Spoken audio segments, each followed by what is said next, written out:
ಪರಿಪೂರ್ಣಗುಣಾರ್ಣವಾಯ ವಿಶ್ವೋದಯಸ್ಥಿತಿಲಯೋನ್ನಿಯತಿಪ್ರದಾಯ ಜ್ಞಾನಪ್ರದಾಯ ವಿಬುಧಾಸುರಸೌಖ್ಯದುಃಖಸತ್ಕಾರಣಾಯ ವಿದತಾಯ ನಮೋ ನಮಸ್ತೆ.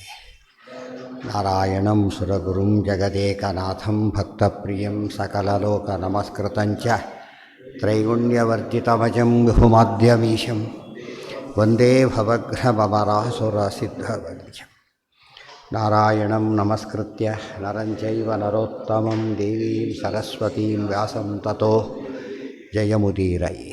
ನಾರಾಯಣಂ ಗುಣೈಃ ಸರ್ವೈರುದೀರ್ಣಂ ದೋಷವರ್ಜಿತಂ ಜ್ಞೇಯಂ ಗಮ್ಯಂ ಗುರುಂಶ್ಚಾಪಿ ನತ್ವಾ ಸೂತ್ರಾರ್ಥ ಉಚ್ಯತೆ.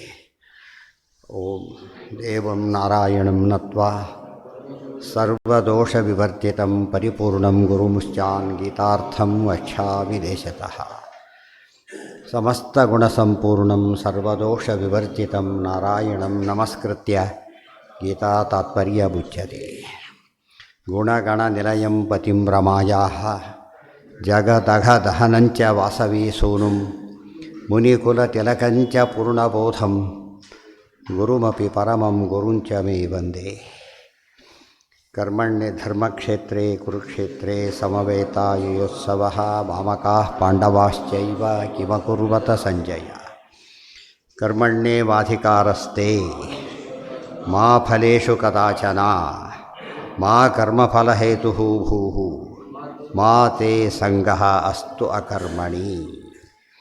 ಕರ್ಮದಲ್ಲೇ ನಿನಗೆ ಅರ್ಹತೆ, ಮುಖ್ಯ ಫಲ ಕೇಳೋದ್ರಲ್ಲೂ ಅರ್ಹತೆ ಇದೆ. ಅದರ ಫಲಗಳಲ್ಲಿ ಅಫಲ ಅಂದ್ರೆ ಒಂದೇ, ಅಲ್ಪ ಫಲ ಅಂದ್ರೆ ಒಂದು. ಅಲ್ಪ ಫಲ ಯಾವುದೇ ಕೆಲಸಕ್ಕೆ ಹೋಗಿದ್ದ, ಕೆಲಸ ಆಗಲಿಲ್ಲ, ಊಟ ಮಾಡ್ಕೊಂಬಂದಿದ್ದ, ಆದರೆ ಅದೇನಂತ ಕರೀತಾರೆ? ಫಲ ಅಂತ ಕರೆಯೋದಿಲ್ಲ. ಆದರೆ ಮುಖ್ಯ ಕೆಲಸ ಆಗಲೇ ಇಲ್ಲ, ಅದರಿಂದಾಗಿಯೇ ಅದು ವ್ಯರ್ಥ. ಅದು ಅಫಲ ಅಂದರೂ ಒಂದೇ, ಅಲ್ಪ ಫಲ ಅಂದರೂ ಒಂದೇ, ನಿಷ್ಫಲ ಅಂದರೂ ಒಂದೇ. ಅದು ಮಾ ಅಫಲೇಶು ಕದಾಚನ ಮಾ ಕರ್ಮಫಲ ಹೇತು ಭೂಹು. ಯಾವುದೇ ಕೆಲಸವನ್ನು ಫಲದ ದೃಷ್ಟಿ ಇಟ್ಕೊಂಡು ಮಾಡ್ಲಿಕ್ಕೆ ಹೋಗಲೇಬೇಡ. ಮಾತೇ ಸಂಗಃ ಅಸ್ತು ಅಕರ್ಮಣಿ. ನಿನಗೆ ಇಷ್ಟೆಲ್ಲ ಯಾಕೆ ಕರ್ಮದ ಜಂಜಾತನ ಬಿಟ್ಟೇ ಬಿಡ್ತೀರಿ, ಆದರೂ ಮಾಡೋ ಹಾಗೋ ಇಲ್ಲ. ಅದು ಬಿಟ್ಟರೆ ಬದುಕಲಿಕ್ಕಾಗೋದಿಲ್ಲ, ಮುಂದೆ ಬರುತ್ತೆ. ಕರ್ಮವನ್ನು ತ್ಯಾಗ ಮಾಡಿದರೆ ಶರೀರ ಯಾತ್ರಾಪಿಚತೆ ನ ಪ್ರಸಿದ್ಧೇದ ಅಕರ್ಮಣಃ, ಬದುಕಲಿಕ್ಕೆ ಆಗೋದಿಲ್ಲ ಕರ್ಮ ಬಿಟ್ಟುಬಿಟ್ರೆ. ಆದ್ದರಿಂದ ಅದು ಇಂಪಾಸಿಬಲ್. ಅದು ಇಷ್ಟು 4 ವಿಷಯ ಬಂತು ಅದರಲ್ಲಿ. ಅದಕ್ಕೆಲ್ಲ ವಿವರಣೆ ಹೇಳ್ತಾರೆ. ಈಗ ಕಾಮಾತ್ಮನಾಂ ನಿಂದಾಕೃತ ಕಥಮೇಷಾಂ ಸರ್ಗಕಾಮೋ ಯಜೇತ ಇತ್ಯಾದೌ ಕಾಮಸ್ಯಾಪಿ ವಿಹಿತತ್ವಾದಿತ್ಯತಃ ಕರ್ಮಣಿ ಏವ ಇತಿ. ಕಾಮಾತ್ಮನಾಂ ನಿಂದಾಕೃತ ಕಥಮೇಷಾಂ ಸರ್ಗಕಾಮೋ ಯಜೇತ. ನೀವು ಹಾಗೆಲ್ಲ ಫಲ ಕೇಳಬಾರದು ಅಂತ ಹೇಳ್ತೀರಲ್ಲ, ಹಾಗೆ ವೇದವಾಕ್ಯನ ಹೇಳಿದೆಯಲ್ಲ, ಜ್ಯೋತಿಷ್ಠೋಮೇನ ಸ್ವರ್ಗಕಾಮೋ ಯಜೇತ. ಸ್ವರ್ಗ ಬೇಕಾದವರು ಜ್ಯೋತಿಷ್ಠೋಮ ಯಾಗ ಮಾಡಬೇಕು ಅಂತ ಹೇಳಿರೋದ್ರಿಂದ ಅದೇ ಹೇಳಿದ ಮೇಲೆ ನಾವ್ಯಾಕೆ ಫಲ ಇಟ್ಕೋಬಾರ್ದು ಅಂತ ಕೇಳಿದರೆ, ಇತ್ಯಾದವು ಕಾಮಸ್ಯಾಪಿ ವಿಹಿತತ್ವಾದಿತ್ಯತಃ. ಕಾಮ ಕೂಡ ಕರ್ಮವಿಧಿನೂ ಇದೆ, ಕಾಮವಿಧಿನೂ ಇದೆ ವೇದಗಳಲ್ಲೇ. ಆದ್ದರಿಂದ ಎರಡನ್ನೂ ಮಾಡೋದು ತಪ್ಪಿಲ್ಲ ಅಂತ ಕೇಳಿದರೆ ಹಾಗಲ್ಲ. ಕರ್ಮಣ್ಣೇ ವೇತಿ ತೇ ಇತಿ ಉಪಲಕ್ಷಣಂ. ಇಲ್ಲಿ ಅನೇಕ ಪ್ರಶ್ನೆಗಳು ಮತ್ತೆ. ಅರ್ಜುನ ನಿನಗೆ ಕರ್ಮದಲ್ಲಿ ಅಧಿಕಾರ ಅಂತ ಹೇಳಿದ್ದಾರೆ, ನಮಗೆಲ್ಲ ಹೇಳಿಲ್ಲ. ಅರ್ಜುನಿಗೆ ಹೇಳಿರೋದು ಅಷ್ಟೇ ಅಂತ ಯಾಕೆ ಹೇಳಬಾರ್ದು ಅಂತ ಕೇಳಿದರೆ ಅಲ್ಲ. ಇತಿ ಉಪಲಕ್ಷಣಾರ್ಥಂ. ಉಪಲಕ್ಷಣ ಅಂದರೆ ಹೇಳ್ತಿರೋದು ಭಗವಂತ, ಕೇಳ್ತಿರೋದು ಅರ್ಜುನ. ಈತ ದೇವ, ಆತ ಜೀವ. ನಿನಗೆ ಅಂದರೆ ಎಲ್ಲ ಜೀವರಿಗೂ ಅಂತ ಅರ್ಥ. ಗೊತ್ತಾಯ್ತಾ? ನಿನಗೆ ಆಫೀಸ್ ಡ್ಯೂಟಿ ಕಂಪಲ್ಸರಿ ಅಂದರೆ ಅವನೊಬ್ಬನಿಗೆ ಅಲ್ಲ, ನಿನಗೆ ಅಂತ ಒಬ್ಬನಿಗೆ ಹೇಳ್ತಿದ್ದಾನೆ. ಎಲ್ಲರಿಗೂ ವರ್ಕರ್ಸ್ಗೆಲ್ಲ ಅಪ್ಲಿಕಬಲ್, ಅದು ಜೀವರಿಗೆಲ್ಲ ಅಪ್ಲಿಕಬಲ್. ಆದ್ದರಿಂದ ತೇ ಇತಿ ಉಪಲಕ್ಷಣಂ. ಏನಾಗುತ್ತೆ? ತಾ ಮೊದಲು ಬಿಡಿಸ್ಬೇಕಾದ್ರೆ ಸಂಧಿ ಆದಾಗ ತಾ ಆಗಿಬಿಡತ್ತೆ, ಸಂಧಿ ಬಿಡಿಸಿದಾಗ ತೇ ಆಗುತ್ತೆ. ಗೊತ್ತಾಯ್ತಾ? ಕೋಟಲ್ಲಿ ಹಾಕಿದ್ರೆ ಹಾಕ್ಬೋದು. ತವ ಜ್ಞಾನಿನೋಪಿನ ಕರ್ಮಫಲ ನಾ ಕಾಮಕರ್ತವ್ಯತ. ಅರ್ಜುನಿಗೆ ತೇ ಅಂತ ಹೇಳಿದಕ್ಕೂ ವಿಶೇಷ ಅರ್ಥ ಇದೆ. ಏನು ವಿಶೇಷ ಅರ್ಥ ಇದೆ? ಒಂದು ಉಪಲಕ್ಷಣ, ಎಲ್ಲರಿಗೂ ಒಪ್ಪಿಕಬಲ್ ಒಂದು. ಮತ್ತೆ ಅದು ಹೇಳಬೇಕಾಗಿಲ್ಲ. ಹಾಗಿದ್ದರೆ ಮತ್ತೆ ಯಾಕೆ ಹೇಳಬೇಕು ಅಂತ ಕೇಳಿದರೆ ಅದಕ್ಕೆ ಹೇಳ್ತಾರೆ, ಅರ್ಜುನ ಜ್ಞಾನಿ, ಭಾಳ ಜ್ಞಾನಿ. ಅದು ಜ್ಞಾನಿಗೂ ಕೂಡ ಕರ್ಮ ಕಡ್ಡಾಯ ಆದಮೇಲೆ ಅಜ್ಞಾನಿಗಳಿಗೆ ನಾವೇನು ತಿಳ್ಕೊ, ಜ್ಞಾನಿಗಳಿಗೆ ಎಷ್ಟು ನಮ್ಗೆ ಅಲ್ಲ ಅಂತ ತಿಳ್ಕೊಂಬಿಟ್ಟಿದ್ದು ತಪ್ಪದು. ಜ್ಞಾನಿಗಳಿಗೆ ಹೇಳಿದ ಮೇಲೆ ಅಜ್ಞಾನಿಗಳಿಗೆ ಏನಂತ ಅಂಡರ್ಸ್ಟುಡ್, ಆಬ್ವಿಯಸ್ ಅಂತೀವಲ್ಲ ಹಾಗೆ. ಎಲ್ಲಿದೆ?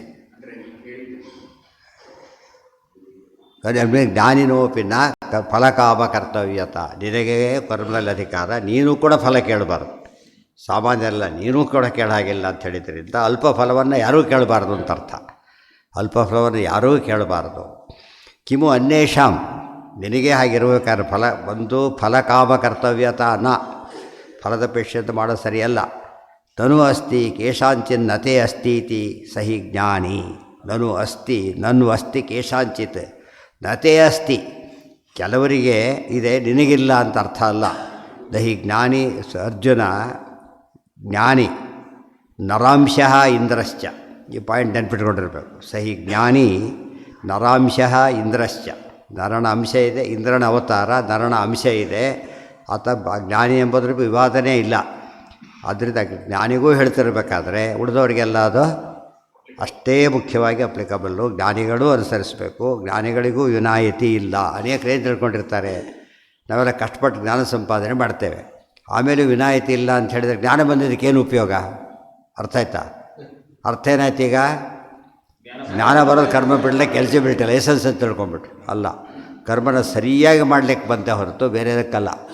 ಅರ್ಥ ಆಯ್ತಾ? ಈಗ ಜ್ಞಾನಿಗೆ ಕರ್ಮಾಧಿಕಾರ ಪೂರ್ಣ ನಿಜವಾಗದಿರೋದು ಜ್ಞಾನಿಗಳಿಗೇ. ಯಾತಕ್ಕೆ? ಸ್ಟೂಡೆಂಟನ್ನ ಡಾಕ್ಟ್ರ್ ಎಷ್ಟೇ ಮಾಡಿದರೂ ಕೂಡ ಡಾಕ್ಟ್ರ್ ಸೂಪರ್ವಿಷನಲ್ಲೇ ಮಾಡಬೇಕಾತ.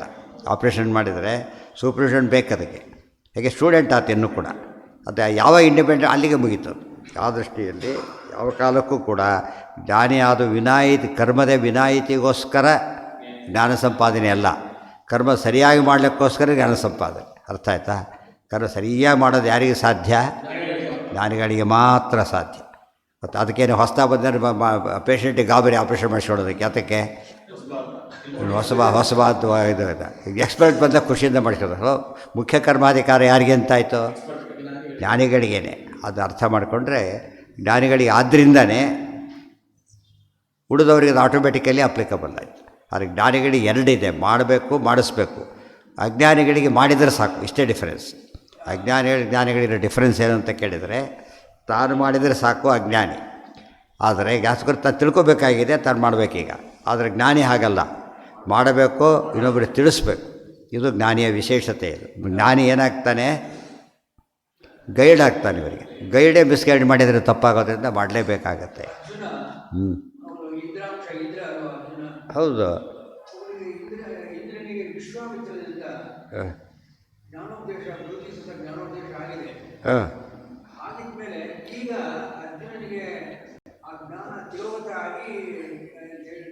ಹೌದು ತಾನೇ, ಹೇಳ್ತಿರೋದು ಹಾಗೆ ತಾನೇ. ತಿರೋಧಾನದಿಂದ ಎಷ್ಟೆಲ್ಲ ನಡೆದಿರೋದು. ಈಗ ಮರ್ತಿದ್ದಕ್ಕೆ ಸಮಸ್ಯೆ ಬಂದಿರೋದು. ಗೊತ್ತಾಯ್ತಾ? ತಿರೋಧಾನ ಇಲ್ಲದವರಿಗೆ ಹೇಳೋ ಪ್ರಶ್ನೆನೇ ಬರ್ತಿರಲಿಲ್ಲ. ಸಹಿ ಜ್ಞಾನಿ ಅದರಿಂದ ಆಯಿತು. ಅಜ್ಞಾನಿಗಳಿಗೆ ಜ್ಞಾನ ಇಲ್ಲ, ಜ್ಞಾನಿಗಳಿಗೆ ಜ್ಞಾನ ತಿರೋಧಾನ ಆಗಿದೆ. ತಿರೋಧಾನವಾಗಿರೋ ಜ್ಞಾನಿಗಳು ರುಜುಗಳು ಒಂದೇ, ಹುಡುಗರೆಲ್ಲ ಎಂಥವರವರು ತಾರತಮ್ಯದಿಂದ ಏನು ಉಪಯೋಗ ಅಂದರೆ ತಿರೋಧಾನದ ಪ್ರಮಾಣ ವೇರಿ ಆಗುತ್ತೆ ಮತ್ತು ಟೈಮ್ಸು ವೇರಿ ಆಗುತ್ತೆ. ತುಂಬ ಸರ್ತಿ ಬಂದರೆ ಕಡಿಮೆ, ಒಮ್ಮೊಮ್ಮೆ ಬಂದರೆ ಇನ್ನು ಮೇಲಿದ್ದಾರೆ ಅಂತ ಅರ್ಥ. ಸ್ವಲ್ಪ ಬೇಗ ಬಂದರೆ ಬೇಗ ಹೋಗಿಬಿಟ್ರೆ ಇನ್ನೂ ಶ್ರೇಷ್ಠ. ಬಂತು 10 ನಿಮಿಷ ಕೃಷ್ಣ ತೆಗೆದಾಕ್ಬಿಟ್ಟ ಬೂದೋಯ್ತು ಅಲ್ಲಿಗೆ. ಅದು ಅಜ್ಞಾನಿಗಳಿಗೆ ಆದರೆ ಸ್ವಲ್ಪ ಹೋಗೋದಿಲ್ಲ. ಇದೆಲ್ಲ ಯೋಚನೆ ಮಾಡಿದರೆ ಜ್ಞಾನಿಗಳಾಗೋದು ಎಂದೂ ಕೂಡ ಕರ್ಮದ ವಿನಾಯಿತಿಗೆ ಅರ್ಹತೆ ತಂದು ಕೊಡೋದಿಲ್ಲ ಅಂತ ಹೇಳ್ತಾರೆ. ಭಾಳ ಮುಖ್ಯವಾದ ಅಂಶ ಇದು. ಏನು? ಯಾರಿಗೆ? ಹಾಂ, ಏನೇನ ಅದೇ ಲಿಂಕ್ ಭಾರಿ ಇದೆ ಅದಕ್ಕೆ. ತಿರೋಧಾರ ಫಸ್ಟ್ ಕಾರಣ ಅಸುರಾವೇಶ. ಅಸುರಾವೇಶ ಬರಲಿಕ್ಕೆ ಕಾರಣ ಪ್ರಾರಬ್ಧ ಕರ್ಮ. ಪ್ರಾರಬ್ಧ ಶೇಷ ಇರೋದ್ರಿಂದ ಬಂತು, ಆಮೇಲೆ ಅಸುರಾವೇಶ ಬರಲಿಕ್ಕಾಗೋದಿಲ್ಲ. ಗೊತ್ತಾಯ್ತಾ? ಮತ್ತು ಏನಾದ್ರು ತಪ್ಪು ಮಾಡಿದರೆ ಸಿಕ್ಕಾಕೊಳ್ಳೋಕ್ಕೆ ಸಾಧ್ಯ ಇಲ್ಲ, ಸಿಕ್ಕಾಕೊಳ್ಳೋಕ್ಕೆ ಬರೋದಿಲ್ಲ. ಪ್ರಾರಬ್ಧ ಕರ್ಮ ಹಾಗೆ ಮಾಡಿಸಿಬಿಡತ್ತೆ. ಗೊತ್ತಾಯ್ತಾ? ಹೌದೌದು. ಎಲ್ಲಿ ಪ್ರಾರಬ್ಧ ಕರ್ಮ ಗಂಟು ಬಿಡುತ್ತೋ ಅಲ್ಲಿ ಯಾವಾಗ ತಪ್ಪು ಮಾಡುತ್ತಾನೋ ಹಿಂದೇನಿರ್ಬೇಕಲ್ಲಿ ಅವಸರ ಇರಲೇಬೇಕು. ಅವಸರ ಸ್ವಲ್ಪ ವರ್ಕ್ ಮಾಡಿದ್ರೆ ಆವೇಶ, ಜಾಸ್ತಿ ಮಾಡಿದರೆ ಒಳಗೆ ಸೇರ್ಕೊಂಡ್ಬಿಡ್ತಾನೆ. ಆವೇಶ ಬೇರೆ, ಅಂಶ ಬೇರೆ. ಅವಸರಾವೇಶಕ್ಕೆ ಅವಕಾಶ ಕೊಡೋದು ಅಂತ ಅರ್ಥ. ತಾವನ್ನಲ್ಲೂ ನಮ್ಮಲ್ಲಿ ತಪ್ಪಾಯಿತು ಅಂದರೆ ಆಗಲೇ ಬಯಸ್ಕೊಳ್ಳೋಕೆ ತಯಾರಾಗಬೇಕಾಗುತ್ತೆ ಅವನು. ಯಾತಕ್ಕೆ? ತಪ್ಪಿದೆ, ಈಗ ತಪ್ಪಿಲ್ಲವರು ಬಯಲಕ್ಕಾಗೋದಿಲ್ಲ. ಇದನ್ನು ಅರ್ಥ ಮಾಡಿಕೊಂಡ್ರೆ ಅವಸರಾವೇಶ ಎಂಬುದು ಆ ರೀತಿಯಲ್ಲಿ. ಅವಸರ ಶಕ್ತಿ, ಅವಸರಾವೇಶ, ಈವಿಲ್ ಸ್ಪಿರಿಟ್ಟು, ಈವಿಲ್ ಫೋರ್ಸ್ ಎರಡೆರಡಿದೆ. ಈವಿಲ್ ಫೋರ್ಸು ನಮ್ಮ ಕಣ್ಣಿಗೆ ಕಾಣೋದು ಫೋರ್ಸೇ, ಹಿಂದೆ ಬ್ಯಾಗಿಂಗ್ ಇರುತ್ತೆ, ಚೇತನ ಎಂದು ಕಣ್ಣಿಗೆ ಕಾಣೋದಿಲ್ಲ. ಗೊತ್ತಾಯ್ತಾ? ಆದ್ದರಿಂದ ಅವಸರ ಕೆಲಸ ಮಾಡ್ತಾರೆ ಅಂತ ಒಪ್ಪಿಕೊಳ್ಳೋದು ಮೃದಬ್ರವೀತಿದ್ದ ಹಾಗೆ. ಅವಸರಾವೇಶ ಬಂದು ಕೆಟ್ಟದ್ದು ಮಾಡಿದ ಅಂದರೆ ಕೆಟ್ಟ ವ್ಯಕ್ತಿ ಒಳಗೆ ಸೇರಿಕೊಂಡಿದೆ ಅಂತ ಅರ್ಥ. ಇದು ಜಡಕ್ಕೆ ಕರ್ತೃತ್ವ ಇಲ್ಲ, ಜಡಕ್ಕೆ ಕರ್ತೃತ್ವ ಇಲ್ಲ. ಆದ್ದರಿಂದ ಯಾರು ಸೇರಿಕೊಂಡಿದ್ದಾರೆ? ಒಬ್ಬ ಅವಸರ ಸೇರಿಕೊಂಡಿದ್ದಾನೆ. ಆಸುರಿ ಶಕ್ತಿಯ ಹಿಂದೆ ಅವಸರ ಇರಬೇಕು ಅಂತಾನೆ ಅರ್ಥ.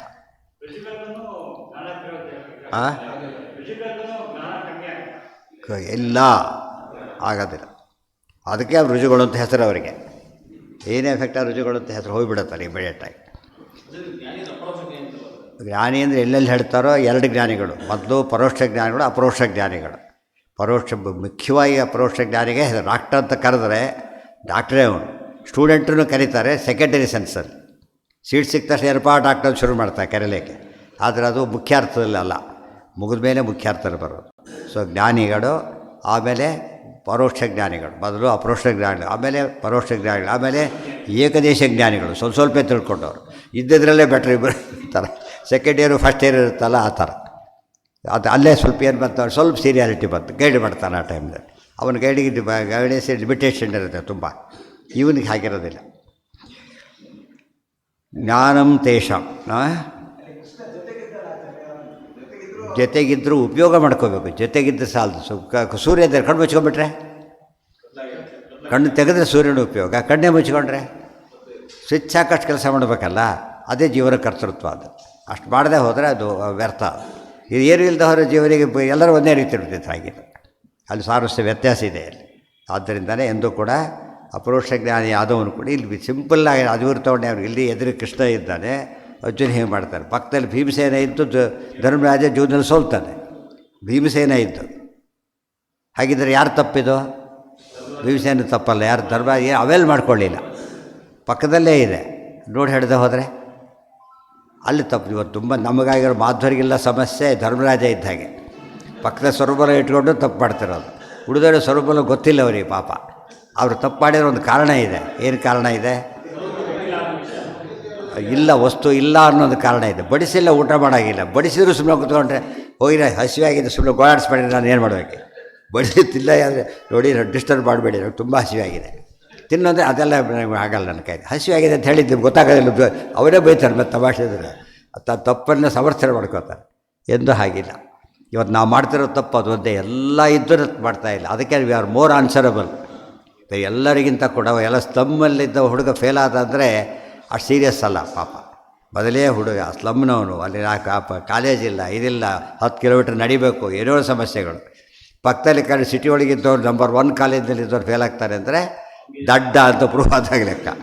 ಅವರು ದಡ್ಡ ಅಂತ ಪ್ರೂವ್ ಆಗೋದಿಲ್ಲ, ಅವಕಾಶ ವಂಚಿತ ಅವನು. ಇವನು ಅವಕಾಶ ಇದ್ದರೂ ಉಪಯೋಗಿಸಲಿಲ್ಲ. ಆದ್ದರಿಂದ ನಿಜವಾದ ದಡ್ಡ ಆದರೆ ಇವನೇನೆ. ಇದನ್ನು ಅರ್ಥ ಮಾಡಿಕೊಂಡ್ರೆ ನಾವು ಎಲ್ಲ ಯೋಚನೆ ಮಾಡ್ತಾ ಹೊರಟ್ರೆ ಎಲ್ಲಿ ತಪ್ಪಿದೆ. ಈಗ ನಾನು ನಡೀತಿರೋದು ಮೇನ್ಲಿ ಅದೇ. ಸ್ವರಮೂಲ ಓದೋದೇ ಇಲ್ಲ, ಅದು ಸಮಸ್ಯೆ ಆಗಿರೋದು. ಪಾರಾಯಣದ ಪುಸ್ತಕ ಆಗಿಬಿಟ್ಟಿದೆ ಅಷ್ಟೇ. ಪಾರಾಯಣದ ಪುಸ್ತಕ ಮಂಗಳಾರತಿ ಪುಸ್ತಕವೂ ಆಗಿಲ್ಲ ಭಾಳ ಜನದ ಮನೆಯಲ್ಲಿ. ಕೆಲವು ಪಾರಾಯಣದ ಪುಸ್ತಕ ಅಷ್ಟೇ. ಪೂರ್ತಿ ಓದಿದ್ರೆ ಯಾರೋ ಅವರಲ್ಲ. ನಾವೆಲ್ಲ ಸರ್ವರ ಓದಿದರೆ ಜ್ಞಾನಿಗಳಾಗೋದಿಲ್ಲ, ತರ್ಕ ಓದಿದ್ರೆ ಜ್ಞಾನಿಗಳಾಗ್ತಾರೆ ಅಂತ ತಲೆ ಕೂತ್ಬಿಟ್ಟಿದೆ ತಲೆಯಲ್ಲಿ. ಅದು ಹೋಗೋದಿಲ್ಲ ಸುಲಭವಾಗಿ. ಜ್ಞಾನಂ ತೇಷಾಂ ಸಹಿ ಜ್ಞಾನಿ ನರಾಂಶಃ ಇಂದ್ರಶ್ಚ ಮೋಹಾದಿಸ್ತು ಅಭಿಭವಾದೇಹೇ. ಮೋಹ, ಅರ್ಜುನಿಗೆ ಮೋಹ ಬಂದಿದೆ. ಈಗ ಮೋಹ ಬಂದಿದೆ ಯಾರು ಹೇಳಬೇಕೀಗ? ಕೃಷ್ಣ ಹೇಳಿದರೆ ಬೈದಾಗುತ್ತೆ. ಯಾರು ಹೇಳಬೇಕು? ಮೋಹ ಬಂದಿರೋದು ಯಾರು ಒಪ್ಕೋಬೇಕು? ಕೊನೆಗೆ ಅಷ್ಟೋ ಮೋಹ ಸ್ಮೃತಿರ್ಲಬ್ಧ. ಕೊನೆ ಮಾತು ಅರ್ಜುನ, ನನ್ನ ಮೋಹ ಹೋಯಿತು. ಅವ್ರ ಮೋಹ ಇದೆ ಅಂತಾಯ್ತಲ್ಲ. ಸೊ ಮೋಹ ಇದ್ದಿದ್ದು, ಜ್ವರ ಬಂದಿದ್ದು ಯಾರು ಒಪ್ಕೋಬೇಕು? ಡಾಕ್ಟ್ರ್ ಒಪ್ಕೋಬಾರ್ದು, ಪೇಷಂಟ್ ಒಪ್ಕೋಬೇಕು ಫಸ್ಟು. ಆದ್ದರಿಂದ ನಷ್ಟೋ ಮೋಹ ಅಂತ ಹೇಳ್ತಾನೆ. ಆದ್ದರಿಂದ ಯದಿ ತೇಷಾಂ ಶುದ್ಧ ಸತ್ವಾನಾಂ ನ ಸ್ಯಾತ್ ಜ್ಞಾನಂ ಕ್ವ ಅನ್ಯೇಷಾಂ. ಆದ್ದರಿಂದ ಅಭಿಭವ ಆಗಿದೆ, ಅವನಿಗೆ ತಿರೋಧಾನ ಆಗಿದೆ ಅಂತ ಹೇಳಬೇಕು, ಜ್ಞಾನ ಇಲ್ಲ ಅಂತ ಹೇಳಬಾರ್ದು. ಇಲ್ಲ, ಅವನಿಗೆ ಜ್ಞಾನ ಇಲ್ಲ ಅಂತ ಹೇಳ್ತೀವಿ ಅಂದರೆ ಯಾತಕ್ಕೆ ಹೇಳ್ತಾರೆ ಗೊತ್ತಾ? ಜ್ಞಾನ ಇಲ್ಲ ಅಂತ ಅರ್ಥ ಬರೆದವ್ರು ಇದ್ದಾರೆ. ಅದಕ್ಕೋಸ್ಕರ ಆಚಾರ್ಯ ಇಷ್ಟಲ್ಲಿ ಉತ್ತರ ಕೊಡ್ತಿರೋದು ಅದಕ್ಕೆ. ಅರ್ಜುನ ಜ್ಞಾನಿ ಅಲ್ಲ ಅಂತೇಳಿ, ಜ್ಞಾನಿ ಆಗಿದ್ದಾನೆ. ಅವರಿಗೆ ತಿರೋಧಾನ ಅಂತ ಹೇಳೋದಕ್ಕೆ ಬರಲಿಲ್ಲ. ಅದಕ್ಕೇನು ಮಾಡಿದ್ರು? ಜ್ಞಾನಿನಿಲ್ಲ ಅಂದ್ಬಿಟ್ಟು ತಿರೋಧಾನ. ಪ್ರೊಫೆಸರ್ ಬರೆಯೋದಿಲ್ಲ, ಪ್ರೊಫೆಸರ್ ಬರೆಯೋರಿಗೆ ಪ್ರೊಫೆಸರ್ ಅಂತ ಕರೆಯೋದು ಜಾಸ್ತಿ. ಸಾಮಾನ್ಯವಾಗಿ ಪ್ರೊಫೆಸರ್ನೇ ಎದುರು ಬರೀತಾರೆ ಅಂತ ಅರ್ಥ. ಆ ಥರ ಆಗಿಬಿಟ್ಟು ಆಬ್ಜೆಕ್ಟ್ ಮೇಂಟೆಡ್ ಪ್ರೊಫೆಸರ್ ಅಂತ ಫುಲ್ ನೇಮ್ ಅವ್ರಿಗೆ ಇರೋದು ಹಾಗೇನೆ. ಆದ್ದರಿಂದ ಜ್ಞಾನಿಗಳು ಬರ್ತಾರೆ, ಏನು ಆಶ್ಚರ್ಯ ಇಲ್ಲ ಅದರೊಳಗೆ. ಎಷ್ಟೋ ದೊಡ್ಡ ಪ್ರಾಬ್ಲಮ್ನ ಸಣ್ಣ ತಪ್ಪು ಮಾಡಿ ಒದ್ದಾಡ್ತಿರ್ತಾರೆ ಆತ ಕ್ಲಾಸಲ್ಲಿ. ಎಲ್ಲಿ ಆನ್ಸರ್ ಬರ್ತಾಯಿಲ್ಲ, ಯಾರೋ ಹುಡುಗ ಹೇಳ್ತಾರೆ, ಸಾರ್ ಅಲ್ಲಿ ಒಂದು ಬಿಟ್ಟೋಗಿದೆ ಅಂತಾರೆ. ಓ ಎಸ್ ಅಂತ. ತಾವು ಒಳ್ಳೆಯ ಡಾಕ್ಟರ್ ಇವತ್ತು ಹೇಳಿದ್ರೆ ಬೈದು ಕೊಡಿಸ್ಬೇಕು, ಶಟಪ್ ಬಂದುಬಿಡ್ತಾರೆ ಉಳಿದಾರ ಆದರೆ ಅವ್ನು ಹೊಗಳ್ತಾರೆ, ಕರೆಕ್ಟ್, ವೆರಿ ಗುಡ್ ಅಂತ. ಹಾಂ ಹಾಂ ಹೌದು, ಮೋಹ ಬಂದಿತ್ತು, ಮೋಹ ಹೋಯಿತು ಅಂತ ಅರ್ಥ. ಅದಕ್ಕೆ ಆಚಾರ ಮದ್ದು ಹೇಳ್ಬೇಕಂದ್ರೆ ಬಾಂಧವಾದಿ ಮೋಹಜಾಲ ಸಂವೃತಂ. ಶಾಸ್ತ್ರದ ಪದ ಉಪಯೋಗಿಸ್ಬೇಕಾದ್ರೆ ಶಾಸ್ತ್ರಜ್ಞರು ಹೇಗೆ ಉಪಯೋಗಿಸ್ತಾರೆ ಅಂದರೆ ಆ ಪದ ಆ್ಯಕ್ಯುರೇಟ್ ವರ್ಡ್ ಉಪಯೋಗಿಸ್ಬೇಕಲ್ಲಿ, ಗೊತ್ತಾಯ್ತಾ. ಸಾಮಾನ್ಯವಾಗಿ ಏನೇನೋ ಹೇಳಿದರೆ ಅದನ್ನು ಇವನಂತ ಕರೆಯೋದಿಲ್ಲ, ಟೆಕ್ನಿಕಲಿ ಹೇಳಬೇಕು ಯಾವಾಗಲೂ. ಅವನು ಎಕ್ಸ್ಪರ್ಟ್ ಅಂತ ಕರೆಯೋದು ಟೆಕ್ನಿಕಲಿ. ನಮಗೆಲ್ಲ ಡಾಕ್ಟರ್ಸು ಪಬ್ಲಿಕ್ ಸ್ಪೀಚ್ ಕೊಡ್ತಿರ್ತಾರೆ, ಟೆಕ್ನಿಕಲ್ಸು ಜಾಸ್ತಿ ಉಪಯೋಗಿಸೋದಿಲ್ಲ. ಅದಕ್ಕೆ ಹಿರಿಯರು ಅರ್ಥ ಆದ್ರೆ ಇವರು ಡಾಕ್ಟರ್ ಆಗಿಬಿಡ್ತಾರೆ. ಆಮೇಲೆ ಅದು ಕಾನ್ಫರೆನ್ಸಲ್ಲಿ ಅದೆಲ್ಲ ಉಪಯೋಗಿಸಲ್ಲ. ಯಾವುದು ಉಪಯೋಗಿಸ್ತಾರೆ? ಮೆಡಿಕಲ್ ಕಾನ್ಫರೆನ್ಸಲ್ಲಿ ಬರೀ ಟೆಕ್ನಿಕಲಿ ಮಾತಾಡ್ತಾರೆ, ಉಳಿದವ್ರು ಏನು ಅರ್ಥ ಆಗೋದಿಲ್ಲ, ಇಲ್ಲದ್ರೆ ಮುಂದೆ ಹೋಗೋದೇ ಇಲ್ಲ ಅದು. ಅರ್ಥ ಆಯ್ತಾ? ಈಗ ಅವ್ರು ಹೇಳ್ತಾರೆ ನೋಡಿ, ಟೆಕ್ನಿಕಲಿ ಕರಿತೆ ನಿಮಗೆ ಅರ್ಥ ಆಗಲ್ಲ ಅವೆಲ್ಲ ಕೂಡ. ಅದು ನಿಮಗೆ ಕ್ಲಾಟ್ ಹೋಗೋದು, ಕ್ಲಾಟ್ ಎಕ್ಸ್ಪ್ಲೇನ್ ಮಾಡೋದು ಅವೆಲ್ಲ ನೂರಾಂಟು ಪದ್ಧತಿ ಸಾಧ್ಯ ಆಗ್ಲಿಕ್ಕೆ ಬರೋದಿಲ್ಲ. ಈ ದೃಷ್ಟಿಯಲ್ಲಿ ಯೋಚನೆ ಮಾಡಿದರೆ ಆಚಾರ್ಯರು ಉಪಯೋಗಿಸ್ಬೇಕಾದ್ರೆ ಕರೆಕ್ಟಾಗಿ ಹೇಳ್ತಾರೆ. ಜ್ಞಾನಿ ಶಬ್ದ ಉಪಯೋಗಿಸಿದ ಮೇಲೆ ಅರ್ಥ ಈಗಿರಬೇಕು ಅದಕ್ಕೆ. ತೇಷಾಂ ಶುದ್ಧ ಸತ್ವಾನಾಂ ಯದಿ ನ ಜ್ಞಾನಂ ಸ್ಯಾತ್ ಜ್ಞಾನಂ ಕ್ವ ಅನ್ಯೇಷಾಂ. ಅರ್ಜುನಂಥವ್ರಿಗೆ ಜ್ಞಾನ ಇರೋದಿಲ್ಲ ಅಂತ ಹೇಳೋದಾದರೆ ಜ್ಞಾನ ಮತ್ತಿಗೆ ಅರ್ಥಕ್ಕೇನಾಗಿದೆ? ಜ್ಞಾನಕ್ಕೆ ಉಳಿದವರಿಗೆ ಜ್ಞಾನಿ ಅಂತ ಕರೆಯೋದು ಹೇಗೆ ನಾವು? ಉಪದೇಶಾದೇಶ್ಚ ಸಿದ್ಧಂ ಜ್ಞಾನಂ ತೇಷಾಂ ಪಾರ್ಥಾಷ್ಟಿಷೇಣ ಇತ್ಯಾದಿ ಜ್ಞಾನಿಗಣನಾಚ್ಛ. ಯಾವಾಗ ಕೃಷ್ಣ ಹೇಳ್ತಾರೆ ಅಂದಮೇಲೆ ಆ ಲೆವೆಲಲ್ಲಿ ಅರ್ಜುನ ಇದ್ದಾನೆ ಅಂತ ಅರ್ಥ. ಪಿ ಜಿ ಓದ್ತಾರೆ ಅಂದರೆ ಡಿಗ್ರಿ ಆಗಿದೆ ಅಂತ ಕೇಳಬಾರ್ದು ಮತ್ತೆ. ಯಾಕೆ? ಬಟ್ ಡಿಗ್ರಿ ಆದಮೇಲೆ ಮತ್ತೆ ಯಾಕೆ ಓದ್ತಾನೆ ಅಂದರೆ ಇನ್ನೂ ಹೆಚ್ಚು ಓದ್ತಾನೆ.